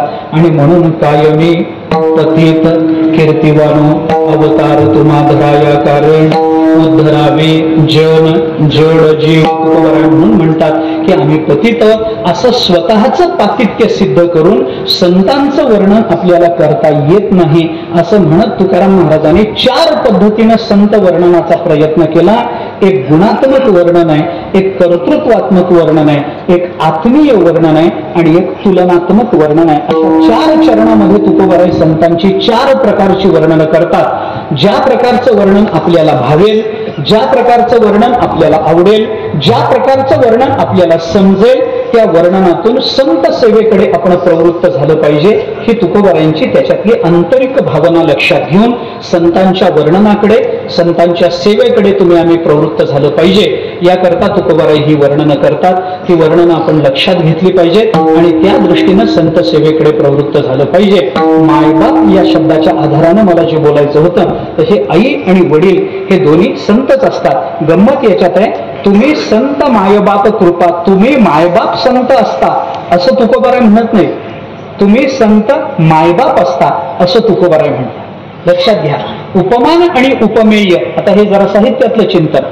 उपमान आणि उपमेयाची एकरूपता असणं हा रूपक अलंकार झाला, हा रूपक अलंकार झाला. पण उपमान आणि उपमेयामध्ये उपमेयाला मोठं आणि उपमानाला कमी करणं हा एक प्रकार आहे आणि उपमानाला मोठं करणं आणि उपमेयाला लहान करणं हा दुसरा प्रकार आहे. याचे वर्णन करत नाही, याच्यातल्या अलंकाराचा विचार विस्तार मी आता करणार नाही. परंतु हे लक्षात घ्या, याच्यामध्ये कुणाचं वर्णन करायचंय? संतांचं वर्णन करायचंय. काय म्हणून वर्णन केलंय? मायबाप म्हणून वर्णन केलंय. आता गंमत बघा, एखाद्या माणसाला जर असं म्हणलं की तुझं मन समुद्रासारखं विशाल आहे, वर्णन कुणाचं करायचंय? मनाचं. आणि दृष्टांत कुणाचा दिला? समुद्राचा. मग मन आणि समुद्र याच्यापेक्षा याच्यात मोठं काय आहे? समुद्र मोठा. म्हणजे ज्याचं वर्णन केलं जातं, ज्याचं उपमान दिलं जातं किंवा ज्याची उपमा दिली जाते तो मोठा असतो. बरोबर? ज्याची उपमा दिली जाते तो मोठा असतो. आपण म्हणतो ना, आमच्याकडचं दूध ना अमृत आहे, अमृत असं म्हणतो की नाही? दुधाला अमृत म्हणणं, याच्यात दूध मोठं आहे का अमृत मोठं आहे? अमृत मोठं आहे. पण अमृताची उपमा दुधाला दिली जाते, ज्याची उपमा दिली जाते ते मोठं असतं आणि ज्याला उपमा दिली जाते तो लहान असतो. इथं तुकोबाराय संतांना उपमा देतात आणि कुणाची देतात? मायबापाची देतात. मग मायबाप हे तुकोबारायांना संतापेक्षा मोठे वाटतात. इतकं मोठं मायबापाचं महत्व तुकोबारायांना ज्ञात आहे. तुम्ही संत मायबाप, तुम्ही आमचे मायबाप आहात असं तुकोबारायांना म्हणायचंय. त्या मायबापाचं चिंतन आपण करा. त्या मातेच्या पुण्यस्मरणाच्या निमित्तानं आजचं कीर्तन आहे, म्हणून मायबापाचा थोडासा विचार आपल्या समोर मी मांडला. पण एकूण मायबाप म्हणा, काही म्हणा, कर्तृत्व म्हणा, आत्मीयता म्हणा, गुण म्हणा, तुलना म्हणा, संतांची सेवा आपल्याकडून झाली पाहिजे आणि संतांची सेवा करण्याची सद्बुद्धी व्हावी याच्याकरता नित्य ज्ञानेश्वरी गाथा आपल्या वाचनात असलं पाहिजे. थोडा वेळ मी सगळ्यांच्या चरणावर मस्तक ठेवून प्रार्थना करतो, सगळ्यांच्या पायावर डोकं ठेवून विनंती करतो. थोडा वेळ ज्ञानेश्वरी वाचा, थोडा वेळ गाथा वाचा, फार नाही. मी सांगू आपल्याला, माणसाच्या जीवनाच्या कृतार्थतेला फार वेळ लागत नाही. दिवसातली फक्त 15 मिनिटं पुरतात, फक्त 15 मिनिटं. 5 मिनिटं ज्ञानेश्वरी, 5 मिनिटं गाथा आणि 5 मिनिटं रामकृष्ण हरिभजन, संपलं. जीवनाच्या उद्धाराकरता ह्याच्यापेक्षा मोठं काही लागत नाही, काही लागत नाही. 5 मिनिटं, उरलेले 23 तास आणि 45 मिनिटं तुमच्याच मालकीचे. तुम्हाला काय करायचंय तुम्ही स्वतंत्र आहात. मी फक्त 15 मिनिटाचा हिशोब मागतो. 5 मिनिटाची ज्ञानेश्वरी, 2च ओव्या वाचा, 5च ओव्या वाचा. रोज सगळी ज्ञानेश्वरी वाचा असं अट्टहासच नाही, तर जमणारही नाही तुम्हाला, एवढा वेळ नाही आपल्याकडे. 5च मिनिटं गाथा वाचा, 2च अभंग वाचा, काही म्हणणं नाही. 5च मिनिटं रामकृष्ण हरीचं भजन करा, 5च मिनिटं, जास्त वेळ नाही. एक 15 मिनिटं आपल्या रोजच्या दिवसातली जर आपण याच्याकरता दिली, आपल्या मरणाच्या आत आपली कृतार्थता झाल्याशिवाय राहणार नाही, असं सामर्थ्य या ग्रंथांमध्ये ज्ञानोबा तुकोबारांनी आपल्याकरता निर्माण केलेलं वाण. मी आपल्याला स्पष्ट सांगतो, आपल्यात आपलं कल्याण करतील तर ज्ञानोबाराय तुकोबारायच करतील. जगतामध्ये दुसरी व्यवस्था नाही. बॉन्ड पेपरवर लिहून देतो तुम्हाला, आपलं कल्याण करेल तर ज्ञानेश्वरीच करेल, आपलं कल्याण करेल तर तुकोबारायांचे शब्दच करतील. दुसरं कोणीही आपलं कल्याण करू शकत नाही. महाराज ज्ञानोबाराय तुकोबाराय एवढं तळमळीनं कोणी बोलत नाही हो आपल्या बरोबर, कोणी बोलत नाही. काय सांगू तुम्हाला, कोणी बोलत नाही. तुकोबाराय जेवढ्या प्रेमानं आपल्याशी बोलतात, ज्ञानोबाराय जेवढ्या प्रेमानं समजावून सांगतात, कोण समजावून सांगतात, कोण सांगतात, काही नाही. थोडा वेळ द्या सर्वांच्या चरणावर. पुन्हा पुन्हा तुम्ही खूप व्यस्त जीवन जगता, मला माहिती आहे, वेगळं जीवन आहे तुमचं. नोकरी आहे, उद्योग आहे, शेती आहे, अमुक आहे, तमुक आहे, गावातलं आहे, बाहेरचं आहे, घरातलं आहे, सगळंच मला माहिती आहे.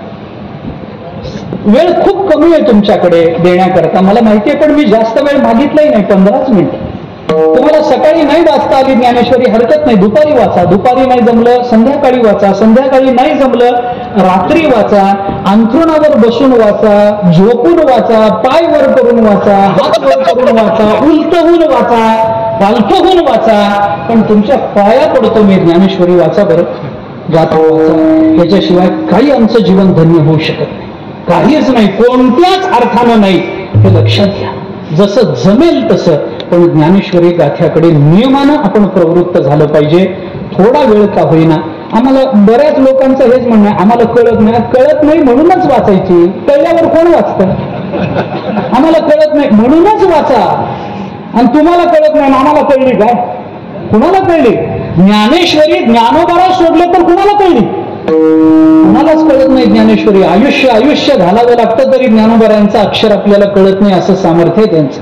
कळत नाही ही गोष्ट खरी आहे, पण श्रद्धेनं वाचत राहिलं पाहिजे. कळत नाही खरं, रेड्याला कुठं ज्ञानोबाराय कळत होते, पण श्रद्धेने मागोमाग गेला ना मागोमाग, झालं ना मंदिर. आज रेड्यात आज यात्रा भरते महाराज, वारी भरते रेड्याची.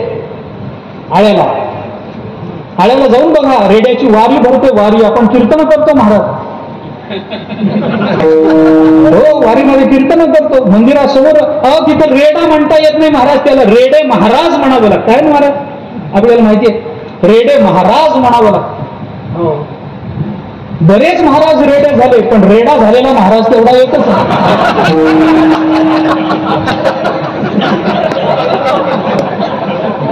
त्याला रेडा म्हणायचं नाही, रेडे महाराज. अहो महाराज ज्ञानोबारायांनी स्वतःच्या हाताने समाधी दिली. हो काय भाग्य असेल, काय भाग्य असेल. ज्ञानोबारायांनी स्वतःच्या हाताने त्याला जमिनीत ठेवलं आणि वरून ज्ञानोबारायांनी माती लोटली. आम्हाला जिवंत असताना माऊलीने हे करावं आम्हाला मान्य आहे, महाराज मेल्यावर काय? रेड्याच्या नशिबाला आलं काय? काही नाही, त्याला काही कळत नव्हतं. फक्त ज्ञानोबारायांच्या मागे जाणं माहिती होतं, एवढंच माहिती होतं. तसं आम्हाला ज्ञानेश्वरी कळत नाही, फक्त ज्ञानेश्वरी वाचत राहणं एवढंच आम्हाला माहिती असावं. रेड्यासारखा आपलं उद्धार होईल. तुम्ही चिंता करू नका, नुसतं वाचत राहा, वाचत राहा, वाचत राहा. जे लोक वाचू शकत नाहीत, ज्या लोकांना अक्षर ओळख नाही, त्यांनाही माझी विनंती आहे, ज्ञानेश्वरी घेऊन वाचा. वाचताच येत नाही, नुसतं बोट फिरवा. ओवीवर नुसतं वाचता येत नाही, हे शिकलो नाही ना आपण, नका चिंता करू. ज्ञानेश्वरी घ्या, उघडा, पहिलं पान काढा, नुसत्या एका पानावर आज बोट फिरवा ओवीवर. मिटवून ठेवा. दुसऱ्या दिवशी दुसरं पान काढा, बोट फिरवा. तिसऱ्या दिवशी तिसरं पान काढा, बोट फिरवा. नुसती बोट फिरवत राहा. मी तुम्हाला विश्वास देतो, मी तुम्हाला खात्री देतो, नुसती ज्ञानेश्वरीच्या ओवीवर बोट फिरवत राहा. ओवीवर बोट फिरवायची एकदा आपल्याला सवय झाली ना, मरेपर्यंत ज्ञानेश्वरी आपलं बोट सोडत नाही. लक्षात ठेवा, लक्षात ठेवा. ज्ञानेश्वरी आपलं बोट सोडणार नाही. ज्ञानेश्वरी आपल्याला उघडं होऊ देणार नाही. ज्ञानेश्वरी आपल्याला अनाथ होऊ देणार नाही. ज्ञानेश्वरी आपल्याला उघड्यावर टाकणार नाही. महाराज फक्त त्याचं चिंतन करा. फक्त ज्ञानेश्वरी वाचत राहा, गाथा वाचत राहा. 5च मिनिटं वाचा. आम्ही फार वेळ म्हणतच नाहीये तुम्हाला. रोज 300 ओव्या वाचाव्यात, आनंदाची गोष्ट. रोज 600 ओव्या वाचाव्यात, आनंदाची गोष्ट, आनंदाची गोष्ट. रोज वाचत चला, हरकत नाही. तेवढं वेळ नाही, 10 ओव्या वाचावं. 10 नाही जमत 10 ओव्या वाचायला. अरे गावातल्या चौकात उभं राहून तंबाखू चोळत मोदी येईल का कोण येईल चर्चा करता, त्याला वेळ आहे. अंगणावरांच्या 10 ओव्याला वेळ नाही का? कशा करता? अरे हे वेळ द्या ना, याच्यातला थोडा तरी वेळ द्या. 5 ओव्या वाचा, 2 ओव्या वाचा, रोज 1च ओवी वाचा. पण ज्ञानेश्वरी वाचा महाराज, गाथा वाचा. तुकोबा तारतील आपल्याला, ज्ञानोबा तारतील. एवढं लक्षात ठेवा. मी पुन्हा पुन्हा आज आपण या मातेच्या पुण्यस्मरणाच्या निमित्तानं इथं एकत्रित आलो आहोत ना. मंदिरात भगवान आहेत. आज इथून उठताना, कीर्तनातून उठताना आपण भगवंताच्या साक्षीनं एक प्रतिज्ञा करू की आमचा रोजचा दिवस ज्ञानोबारायांच्या 2 ओव्या आणि तुकोबारायांचा एखादा अभंग वाचवल्याशिवाय आम्ही संपवणार नाही. एवढंच एक प्रतिज्ञा करा, एक पण करा आणि इथून उठा. माझं काही म्हणणं नाही, पण या ग्रंथाचा आश्रय आपण करावा अशी सर्वांच्या चरणावर पुन्हा पुन्हा मस्तक ठेवून प्रार्थना करतो. झालेली सेवा संतांच्या, सद्गुरूच्या, परमात्म्याच्या, मातेच्या आणि तुम्हा श्रोत्यांच्या चरणी समर्पित करतो. सगळी मोठी मंडळी आहेत. कन्हैया महाराज स्वतः उपस्थित आहेत. भरत महाराज टाळ घेऊन उभे. महाराज तुमच्यासारख्याने आमच्या कीर्तनामध्ये येऊन बसावं अशी आमची योग्यता सुद्धा. तुमच्यापेक्षा खूप लहान, तुमच्यापेक्षा खूप उशिरा परमार्थ सुरू केलेला आहे. सुरू तरी कुठं झालाय, अजून प्रवासच चालू आहे. पण परमार्थ करणारा एक सामान्य साधक आहे. गायक मंडळी मोठी आहेत, वादक मंडळी मोठी आहेत. काय सांगू, मुक्ताबाईंनी आपला प्रतिनिधी आई साहेबांनी पाठवावा. अजून काय पाहिजे तुमच्या आईच्या पुण्यस्मरणात? मुक्ताबाईंनी आपला प्रतिनिधी पाठवावा. आपल्या आईच्या पुण्य, त्या माऊलीला वाटावं की या माऊलीचं आज पुण्यस्मरण आहे म्हणून आपला प्रतिनिधी पाठवावा. अजून काय पाहिजे सदाशिव? काय पाहिजे तुम्हाला? काय पाहिजे असा विचार सुद्धा मनात आणू नका की आपल्या आईची गती काय. अरे तुमच्या आईला माऊलींच्या हृदयाजवळ स्थान मिळालं याचे संकेत आहेत. माऊलींच्या चरणाजवळ स्थान मिळालं याचे संकेत आहेत. मुक्ताबाईंनी आपला प्रतिनिधी पाठवला. महाराज आले स्वतः. मोठी परंपरेचा निर्वाह करतात. वैकुंठवासी आदरणीय श्रद्धेय शास्त्री महाराजांनी खूप प्रेम केलं आमच्या परंपरेत, खूप प्रेम केलं. खूप आस्तीच तोच निर्वाह आपण करता आहात. सगळीच मोठी मंडळी आहेत, महाराज आहेत. त्यांच्याबद्दल, आरू महाराजांबद्दल बोलण्याकरता शब्द नाही. माझ्याकडेच नाही, महाराष्ट्रातल्या कोणत्याच कीर्तनकाराकडे नाही. आम्ही सगळे दरिद्री आहोत त्यांच्या बाबतीत. सगळीच मंडळी आहे. सगळ्यांच्या एक हत्ती के पाव में सबके पाव म्हणून त्यांच्या एकट्याचं नाव घेतलं की सगळ्यांची नावं त्याच्यामध्ये आली असं मला वाटतं. आपल्या सर्वांच्या चरणी नतमस्तक होतो, कृतज्ञता व्यक्त करतो. झालेली सेवा तुम्हा सर्व श्रोत्यांच्या चरणी समर्पित करतो. वाणीला विराम देतो. ज्ञानेश्वर